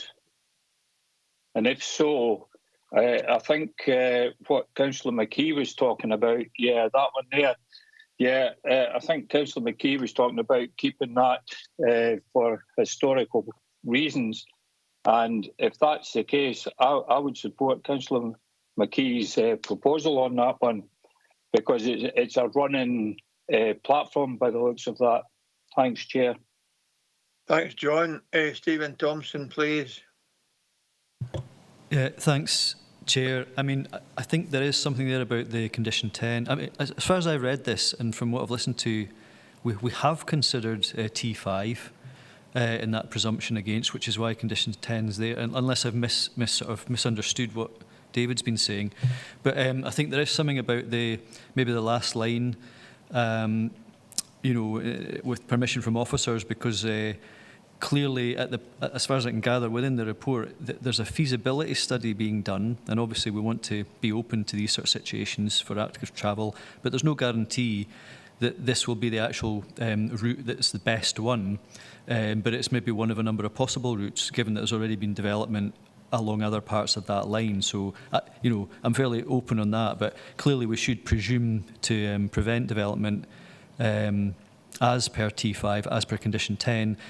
Just a point of clarity would be, when David's saying we could remove that last line of text, does that mean that will prevent it, but then, say, for example, the feasibility study returns that the route should go a different direction, then the applicant, developer could come in and say, well, actually, now that that's been done, we want to develop here, here's another application, and then that would stop the sort of forever and a day for no good reason situation. And just in terms of the other thing about preserving the assets that are already there, I do wonder how reasonable it is to expect any developer to maintain to what standard and for how long artefacts that have been left behind, and who's going to check on that to make sure that's been done, because that could be potentially onerous, although I understand it is good to preserve some heritage where possible. So I don't know if I can get a wee bit of clarity on that in terms of the deliverability of the conditions over the lifetime of the development. Thank you. Thanks, Stephen. I'm sure David will. The one thing about condition 10, and David has rehearsed it a couple of times already, there would still be an issue with the land being privately owned. It's not an automatic gift that it could ever become a path anyway. That would be in the power of some other folk. But David, can you help Stephen with the points he's raised, please? Thank you, Chair. Yes, as I said before, if members want to remove that last line, I'm comfortable with them doing that. That would actually mean that a further application would have to come in. It would be borderline as to how reasonable that is, because it does have the flexibility in there. But I think it still does meet the tests, the 6 tests of conditions in Circular 4 1998. I'm less comfortable for exactly the reasons that Councillor Thompson just outlined about attaching the sort of condition that Councillor McKee is talking about, because requiring somebody to look after a historical reason for platforms without public being able to access it, what's the benefit for the wider public in having a condition doing that if people aren't going to be able to access it? That, I think, does probably stray into the realms of being unreasonable. So I haven't recommended such a condition. If members strongly want to attach it, then obviously that's at your gift, but I would have to advise against it, to be honest. That would change the recommendation 11 in any case. So David McKee, I see Jim McComb has rejoined us. That's good to see. David McKee, and then hopefully we'll go to determination. David McKee, please. Aye, can I ask a daft boy question? It's occurred to me that this railway line may be similar to Dalbeattie, where the train ran into the village, but it reversed back out and got onto the main line, which went to Stranraer. Is that similar to what's here? Because as I've already said, there's no way that railway line's going to go down, straight down where it is, from where it is at the present moment, because of the houses that's there. So are we looking at something that was totally different? The train went into Crossmichael and then reversed back out to the main line. I don't know if it's relevant, joking. One of the objectors pointed out a compulsory purchase would take the house away and free up the railway line again. David? Chair, sorry, I've got absolutely no knowledge of the historic route that was taken, or indeed whether one is actually proposed. The beaching axe fell when I was about 3, I think. So certainly, what is clear Please a right brag coming out with a statement like that. I was in one of the last trains that went up the Waverley line, so there you go. Well, that wasn't it. I'm older than that. Okay, so it would appear, unless I'm misinterpreting what the committee feel, it would appear that we're looking to amend agenda item 10, recommendation number 10, to delete the text from where it says for the lifetime of the development. In other words, we remove the words unless otherwise first agreed in writing with the Council Planning Authority. That it makes a more a specific message to the owner that any further application have to be set before elected members to develop on that particular section of the land that they own. So it seems to me that's the feeling of the committee, or a significant number of members of the committee. So if members are content, we will approve the application with the deletion of everything in recommendation 10 beyond the word for the lifetime of development. If that's no right, please tell me. Andy Ferguson? Young. Thanks very much for letting me in, Chair. I think we need to get some clarity here, because my understanding is the application to Swesttrans is for the whole project, but the first stage of that is a feasibility study. So they've actually applied to Swesttrans to fund this, and part of that funding is to do the feasibility study, which is step 1 in that process. So they've actually do have an application in to Sustrans to use this line. As we're very well aware, stage 1 of that always should be a feasibility study. So the application isn't for a feasibility study. The application is actually for a active travel route down the old railway line, part of which is the feasibility study. I know it's splitting hairs. I'm getting ready here to actually suggest that contrary to LDP 2T5, this is refused. Okay, that's fine. As long as you are sure that that's a legitimate reason. John Young? Thank you, Chair. Yes, I am aware that there's a full application into Sustrans, and it will be a multi-million-pound application. And I am also aware that Sustrans have looked favourably at what's been submitted so far.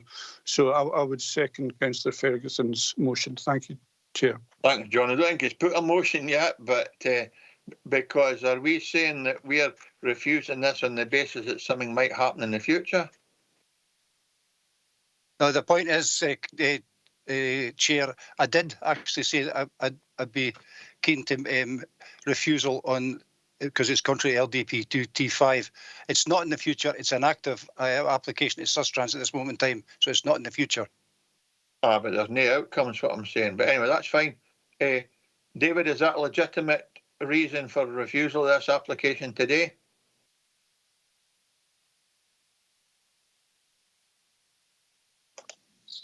Chair, so just to be clear, LDP policy T5 is on former transportation routes, and what it says is there will be a presumption against any development on or adjacent to former railway routes with a reasonable prospect of being used for rail or active travel or recreational purposes, and which would adversely affect its potential for reversion to its original use as an operational railway or conversion to other transport use such as walking, riding or cycling.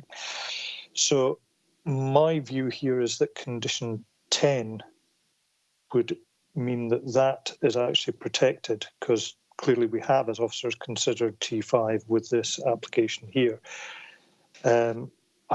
I'm struggling to see that with condition 10 in place as amended, this would actually preclude development, and therefore it would be contrary to T5.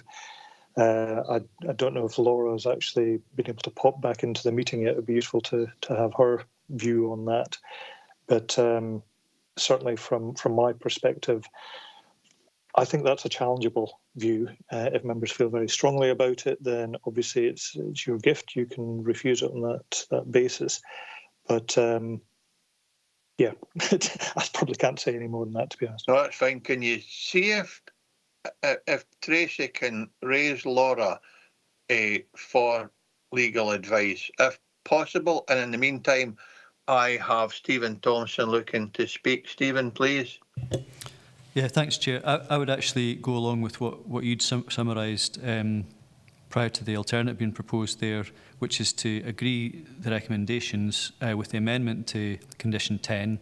And just by way of reading the papers, there does seem to be, while we are hearing that there is, funding bodies looking favourably in certain things, I think we don't know that yet, and it does seem to say in the actual representation from the Community Council that while it might be the obvious choice in terms of the agreed route, there is no agreed route yet. So I think that we have to be open-minded about that, and also, if we don't agree this, we're back to the situation as earlier, which is currently as it stands, there's no protection against development, and that's partly why T5 has been considered in this application, because by agreeing this, we actually do build in that protection, if that's what we're minded to do. As far as I can understand it, and maybe if I've said that wrong, David can maybe correct me, because I think that's what I'd been gleaning from this so far. Thank you, Chair. Thanks, Stephen. Well, in the absence, I'm quite disappointed Laura's not here, because we were given an assurance that legal advice would be with us at future meetings for this very purpose. In the absence of legal advice, Chair, she's involved in a public inquiry pre-meeting for Foreside Wind Farm. She's joined now, Chair. She's joined the meeting now. All right, okay. Right. Hi, Laura.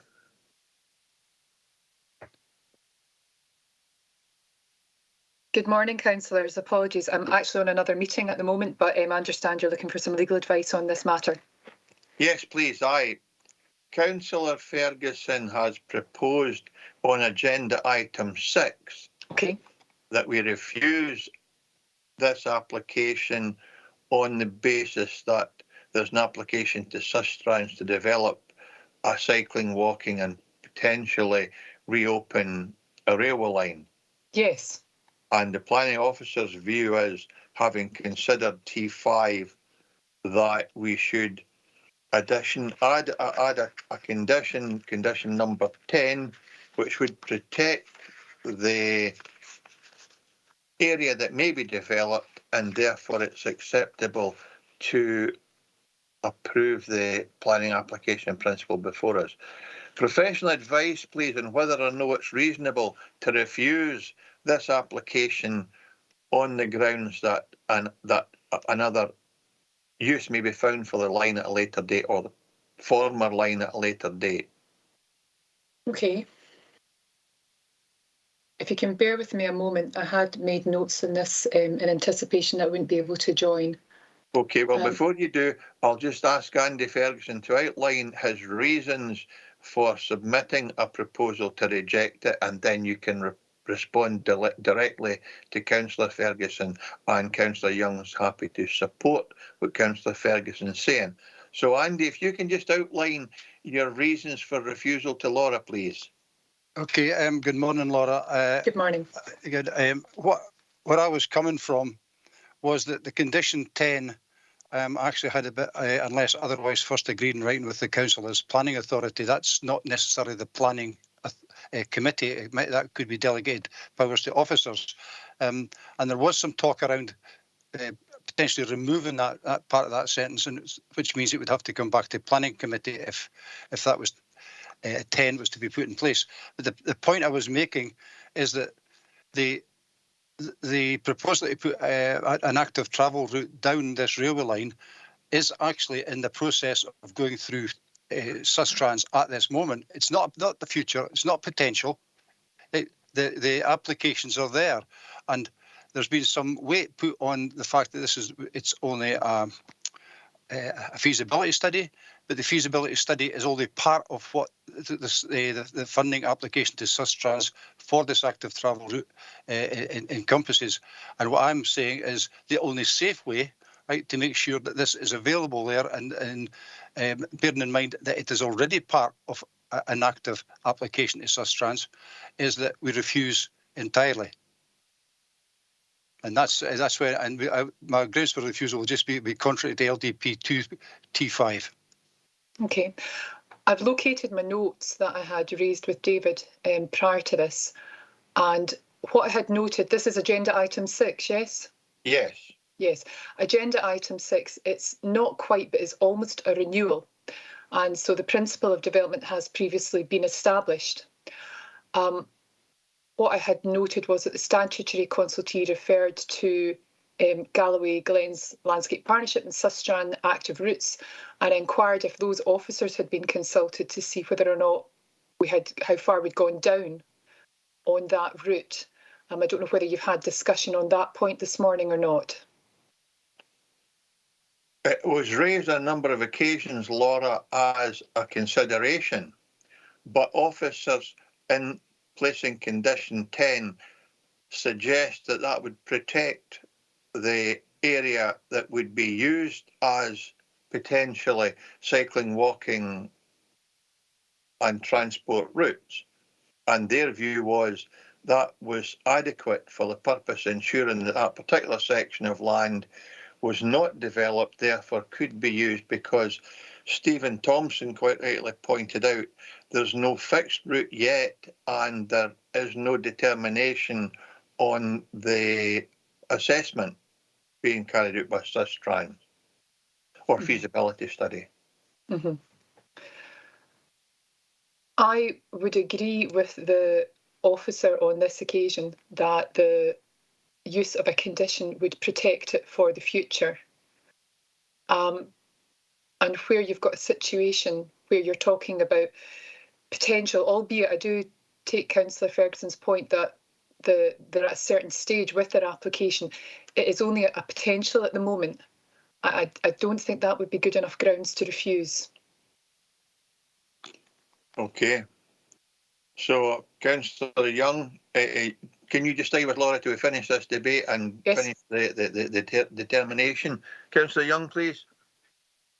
Thank you, Chair, and thank you, Laura, for your input.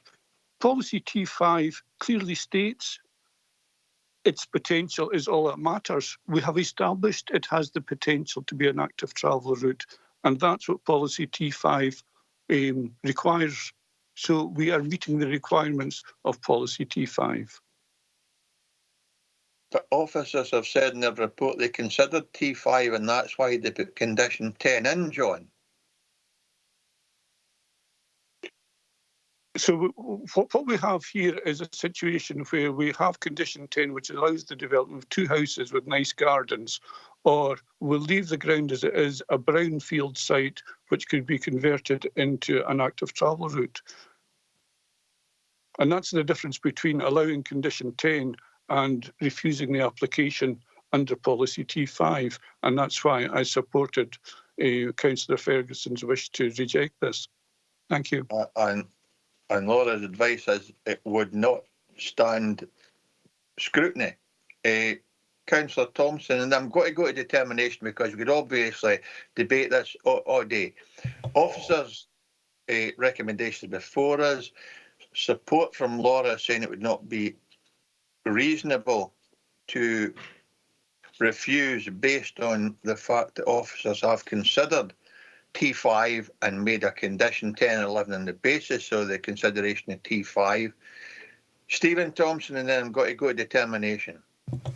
Thanks, Chair. Yeah, so again, as I understand it, condition 10 does protect that and takes account of T5, and that's the advice we've been getting. Although I think, and again, I think we had reached a point where, aside from rejecting this altogether, we were going to amend that to remove that unless otherwise agreed, just so that any application would have to come back to members to vary that condition. But just to double check, if we don't agree this condition today, does that mean that the existing permission allows any development to happen with no protection whatsoever? Stephen, we've had that from David because I asked that question. The original condition, or the original permission, which extends until September this year, would require detailed submissions on a whole range of aspects before it could proceed. It's live, it's competent, and it'd be reasonable for folk to proceed on the basis that certain information would have to be approved by the council before September, because at the moment no work on any of these applications that exist or approvals that exist in principle can take place. David, can you just absolutely clarify that for Stephen, what I'm trying to say? Yes, Chair. The 2018 permission is live until the 30th of September this year, just by virtue of the fact it's been extended by Scottish Government legislation.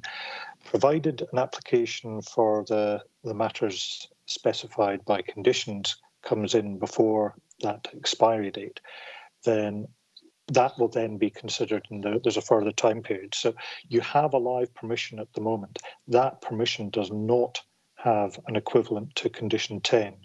So what my argument is that you actually have a benefit to securing the objectives of policy T5 by approving this application, because it will actually add a condition that isn't there just now on an extant permission. Okay, so on the understanding that legal and professional advice is that we should not refuse this application, we don't have the defence, for wanting a better word, to do so, I'm going to accept Councillor Ferguson's proposal, seconded by John Young, and I will propose we go with the officer's recommendation with the deletion of the words in condition 10 beyond where it says lifetime of the development. So we're going to delete, unless otherwise first agreed in writing with the Council's Planning Authority. And if all members are content with that, Jane Maitland has offered to second what I'm saying, and Stephen Thompson has also seconded that earlier. So unless you want to remove what you're saying, Andy, we're going to go to a vote, and I'm going to accept what you and John Young are saying on the basis that legal advice is that we would not be able to defend this. Andy, do you want to come in? No, sorry, it's kind of a legacy hand. I think you've covered what I was going to say, Jim, so thank you. It was just going to vote. Yep. So, Tracy, proposal by Councillor Ferguson, seconded by Councillor Young, and then amendment by me. Councillor Maitland did offer to second it, as did Councillor Stephen Thompson, so you can choose which one it is, Tracy. Thank you, Chair. So the motion is proposed by Councillor Ferguson, seconded by Councillor Young, and that's to refuse the application on the grounds that this application is contrary to LDP 2 policy T5, which reads that there will be a presumption against any development or on or adjacent to former railway routes within a reasonable prospect of being reused for railway or active transport or recreational purposes, and which would adversely affect its potential for reversion to its original use as an operational railway or conversion to other transport uses such as walking, riding or cycling. And the amendment is proposed by the Chair, seconded by Councillor Thompson, to approve the application subject to conditions as detailed in the report, with the amendment to condition 10, that with the removal of the words unless otherwise first agreed in writing with the council as planning authority. Chairman. Thank you, Tracy. Amendment, Tracy. Vice Chair. Amendment. Councillor Blake. Motion. Councillor Drysdale. Motion. Councillor Fairbairn. Motion. Councillor Ferguson. Motion. Councillor Giusti.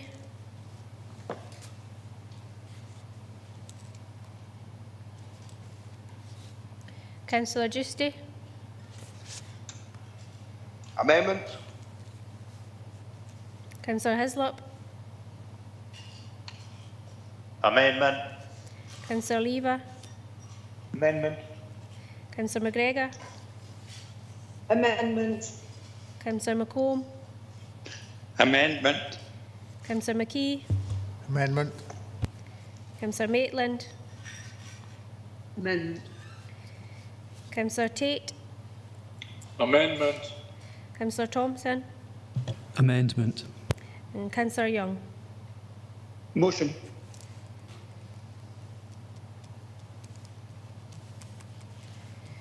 And the amendment carries 11 votes to 5, so the application is approved, subject to the conditions in the report with the amendment to condition 10. Thank you, Tracy. We come on to agenda item number 7, an application for the formation of quarry for extraction of aggregates, installation of soil storage bunds, site offices, weighbridge, formation of access road and associated works at Hazelbank, Plantation, St Anne's, Lockerbie. This is a full application. The recommendation approved subject to conditions, and once again, due to circumstances, David Sutty is presenting this report. David, just whenever you're ready, please. Thank you, Chair. If we can have the first slide, please. This shows the location plan. This is an 11-hectare site, which means it's a major application, which is why it's before you today. Also, it probably should be noted at the outset that there's no objections from any members of the public or any statutory consultees to the proposal, so it's purely by virtue of its size. The site is located about 2.2 kilometres to the north of St Anne's on the A701. And it's on the right-hand side of the road there, a very long straight, as the photos will show later. And it's a site that is surrounded by mature commercial planting at the moment on all but the eastmost elevation. And the proposal that's before you is for a 28-year scheme to extract rock and aggregate from a quarry on this site. That would take place as two distinct 14-year phases. The initial phase would strip the soil from the site and form bunds with that to the north and the south. They would work from west to east across the site, going down to 15 metres depth in each phase. And the overall total would be about 2 million tonnes worth of rock and aggregate being removed, and it would be crushed and screened on site. So to put that in perspective, that's around about 70,000 tonnes of rock and aggregate extracted per annum. So as you can see from the photo on the screen at the moment, there is an existing borrow pit just about the north of centre there. So there already has been some historical quarrying on the site. And you can also see the extent of the tree coverage on the site. So 4.7 hectares worth of trees would be removed. But as stated in the report, we would be looking for compensatory planting to offset the loss of trees. And the site that's been chosen, because there's no potential for putting it within the application site, is a site at Broomdykes near Kirkton, some 16 kilometres to the southwest, and that's covered by condition 22 in the recommendations. So the next slide will show you what the first phase of the extraction would look like. Take it to the next slide, please, Fiona.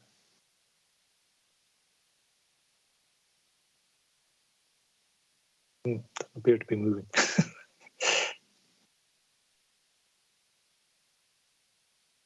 Okay, well, oh, there we go. Thank you. So that shows the area which would be extracted as it's going down around about 15 metres in each of the phases. You can see to the north and the south there would be the soil that would be extracted would put there, and would also a new planting bund would go around there. There'll be improvements to the access as well, which we'll see later. So the next slide shows the second phase. You can see benches around the edge, which would be retained and it would be working down. So the next slide should show you the sections through the site. So you've got a 15-metre depth would come off in each of the phases. So you get the first phase in the dark brown, and then the more tan colour is the second phase that's going down. So overall about 30 metres below the existing ground level would be extracted. The next slide shows the restoration which would take place. Predominantly would be on the floor of the quarry. It would be heath and grassland habitat put in place, and also unused material and the remaining soil would be used on each of the bench layers to get planted up and reseeded. So it's quite a busy slide, this, but it gives an awful lot of detail in there as to how the restoration would work. The next slide shows that it would be a weighbridge and a site office put in place just at the end of the upgraded access track. And the next slide shows the junction improvements that are proposed onto the A701. Transport Scotland have not objected to this application at all. They've recommended a number of conditions which would ensure that junction be put in. Looking at Chris's report, actually, I don't think it is mentioned explicitly in the report, although it is covered in the transport statement that accompanies the application, is the number of vehicle movements that would take place. So they would be using 20-tonne lorries, and there would be an estimated 13 in and out movements of lorries per day. So that's 26 vehicle movements in total, which equates to around about 2 to 3 movements per hour. And that would be split, they reckon, equally going in north and south directions. To put things in context, it's 4,900 vehicle movements per day on the A701 at the moment. So an additional 2 to 3 per hour is not considered to be unduly onerous on the road network. Next slide shows ZTV, zones of theoretical visibility. There's a number of sites which have been identified. There's 4 which have historical note within about 2 kilometres of the site, including Rahil's house itself. But as is usually the case, ZTVs are a bare earth situation which don't reflect what's on the ground. If you can move to the next slide, it shows what the situation would be in the event of trees at 10 metres in height being modelled. And you can see the visual impact is reduced to just within the application site, which I think reflects just how well forested this site is. So the next slide just runs through a few photos. There's looking north along the 701. So the application site's located in the trees in on the right. Next slide moves further along to where the existing access is. So obviously from a few slides ago, it's showing that access would be improved, widened out, and it would cater for two-way movements of vehicles running along there. Next slide just gives a little bit more zoomed in focus on the actual existing access. The next slide is looking down the way, going southwards towards Dumfries. So the site's now on the left, but you can see what a very long straight road that is with excellent visibility, good horizontal and vertical alignment there. Next slide is moving further into the site. So this is just using the existing track, which will be upgraded. And the next slide is further into the site, which again just shows how forested the site is just now.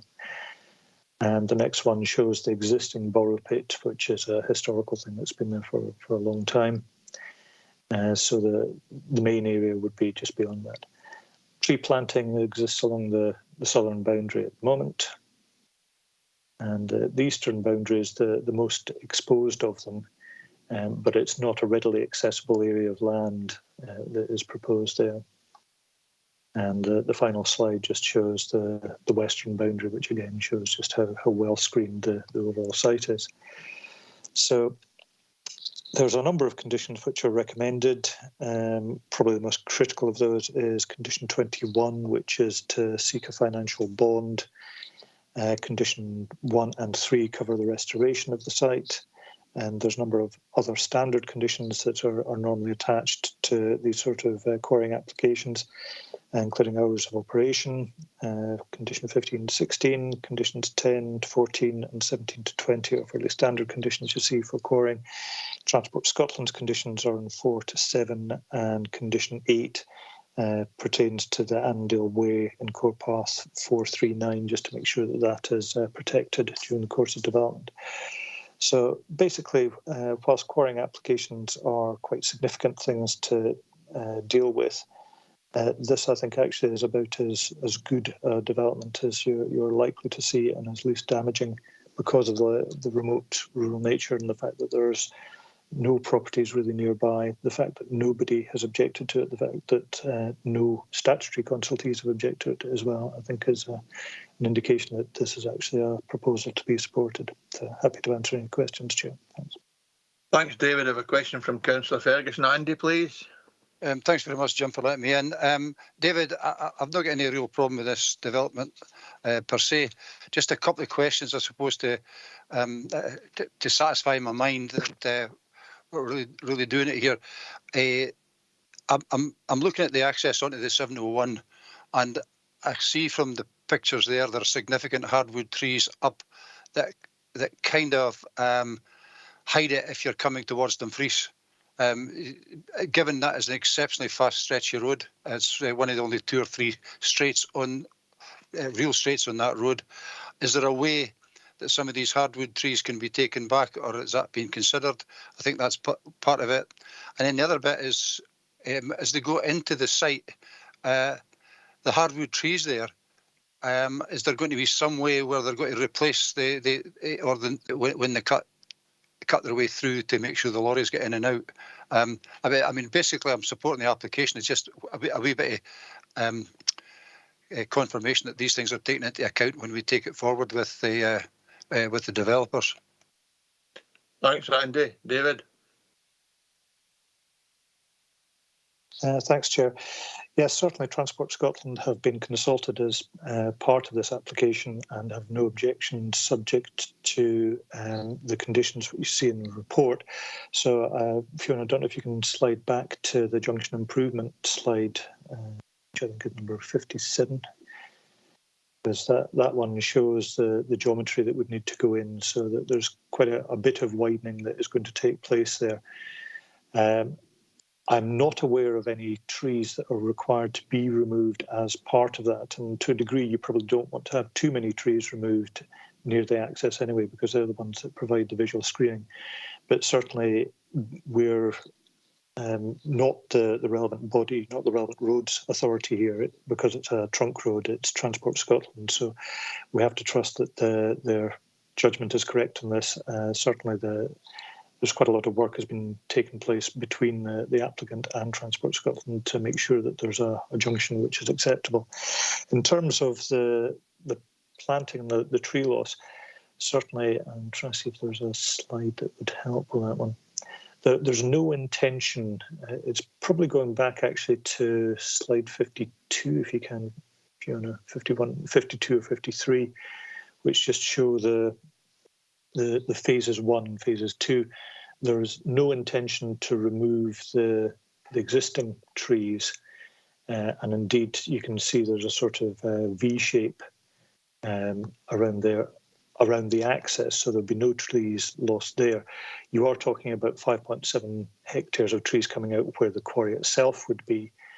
Long term, there is no part of the restoration plan that shows there's going to be substantial planting at the base of the quarry, but there are going to be quite a bit of planting. Again, it's I don't know if you can go to 55, the restoration plan. That shows where the planting would take place on the benches which are done and around the margins. So between those two things, hopefully it would address your concerns. And again, there's this condition 22, which is requiring the compensatory woodland planting to take place on a site which already has been subject to felling but not replanting. Thanks, Andy. Councillor McKean and Stephen Thompson. Thanks, Chair. It's just that on 2.4, page 47, the developer should consider whether it's worth creating a separate path to the side of the quarry track which caters for users of the core path. Could that not be put in as a condition, or is there kind of reluctance to do that? David? Chair, thank you. Condition 8 that's recommended on page 54 does require details of that. So we've not closed that one down. We still think there's room for improvement in terms of making sure that the core path and the Andale Way there are suitably protected. So that requires more information. Thank you. Okay, so it's sorted in conditions. Here, Jock. Stephen? Thanks, Chair. Yeah, partly on the same point as well. So it was just about, I think at 2.4 in the report, it does talk about the potential alternative routes, etc. And then condition 8 seems to address that. But I did wonder, while that may be submitted in writing to the Council as Planning Authority, would that include input from groups or organisations that promote access and walking? Because it'd be good that they were included rather than us not including them in that submission. And the other thing would just be about the bond. And so condition 21 talks about the sort of restoration bond being reviewed independently every 5 years. While that has still to be determined, I'm just sort of wondering, and this is maybe a more general question, but do we have effectively a record of outstanding or extant bonds, and are they regularly reviewed in terms of their health, and is that something that should follow up separately? But I'd be interested to know more about that, because clearly there's a lot of long-term developments that we would hope would have bonds in place to make sure they get restored. But I'll leave that to yourself, Chair, and possibly David. Thanks for that, Stephen. As far as outside organisations are concerned, I think there'd be an opportunity for them to feed into the council per se, but certainly not the planning department, because they have a statutory duty to discharge, I think. But I'll ask David.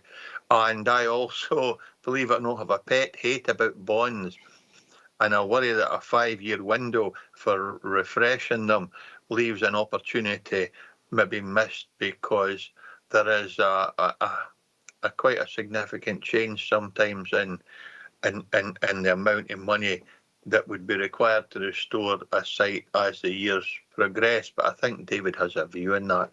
David, can you reply to Stephen's questions, please? Thank you, Chair.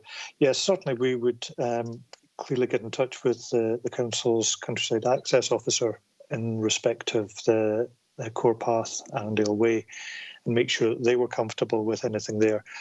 It's not normally the case that you have to then go out to third parties to get their agreement for something that's required by a planning condition. If the access officer was minded to speak to people as part of their consultation, then that's fine. We don't have a problem with that. But normally we wouldn't take it to that level. Yes, certainly. In terms of restoration bonds, Councillor Dempster and I have had regular discussions about this.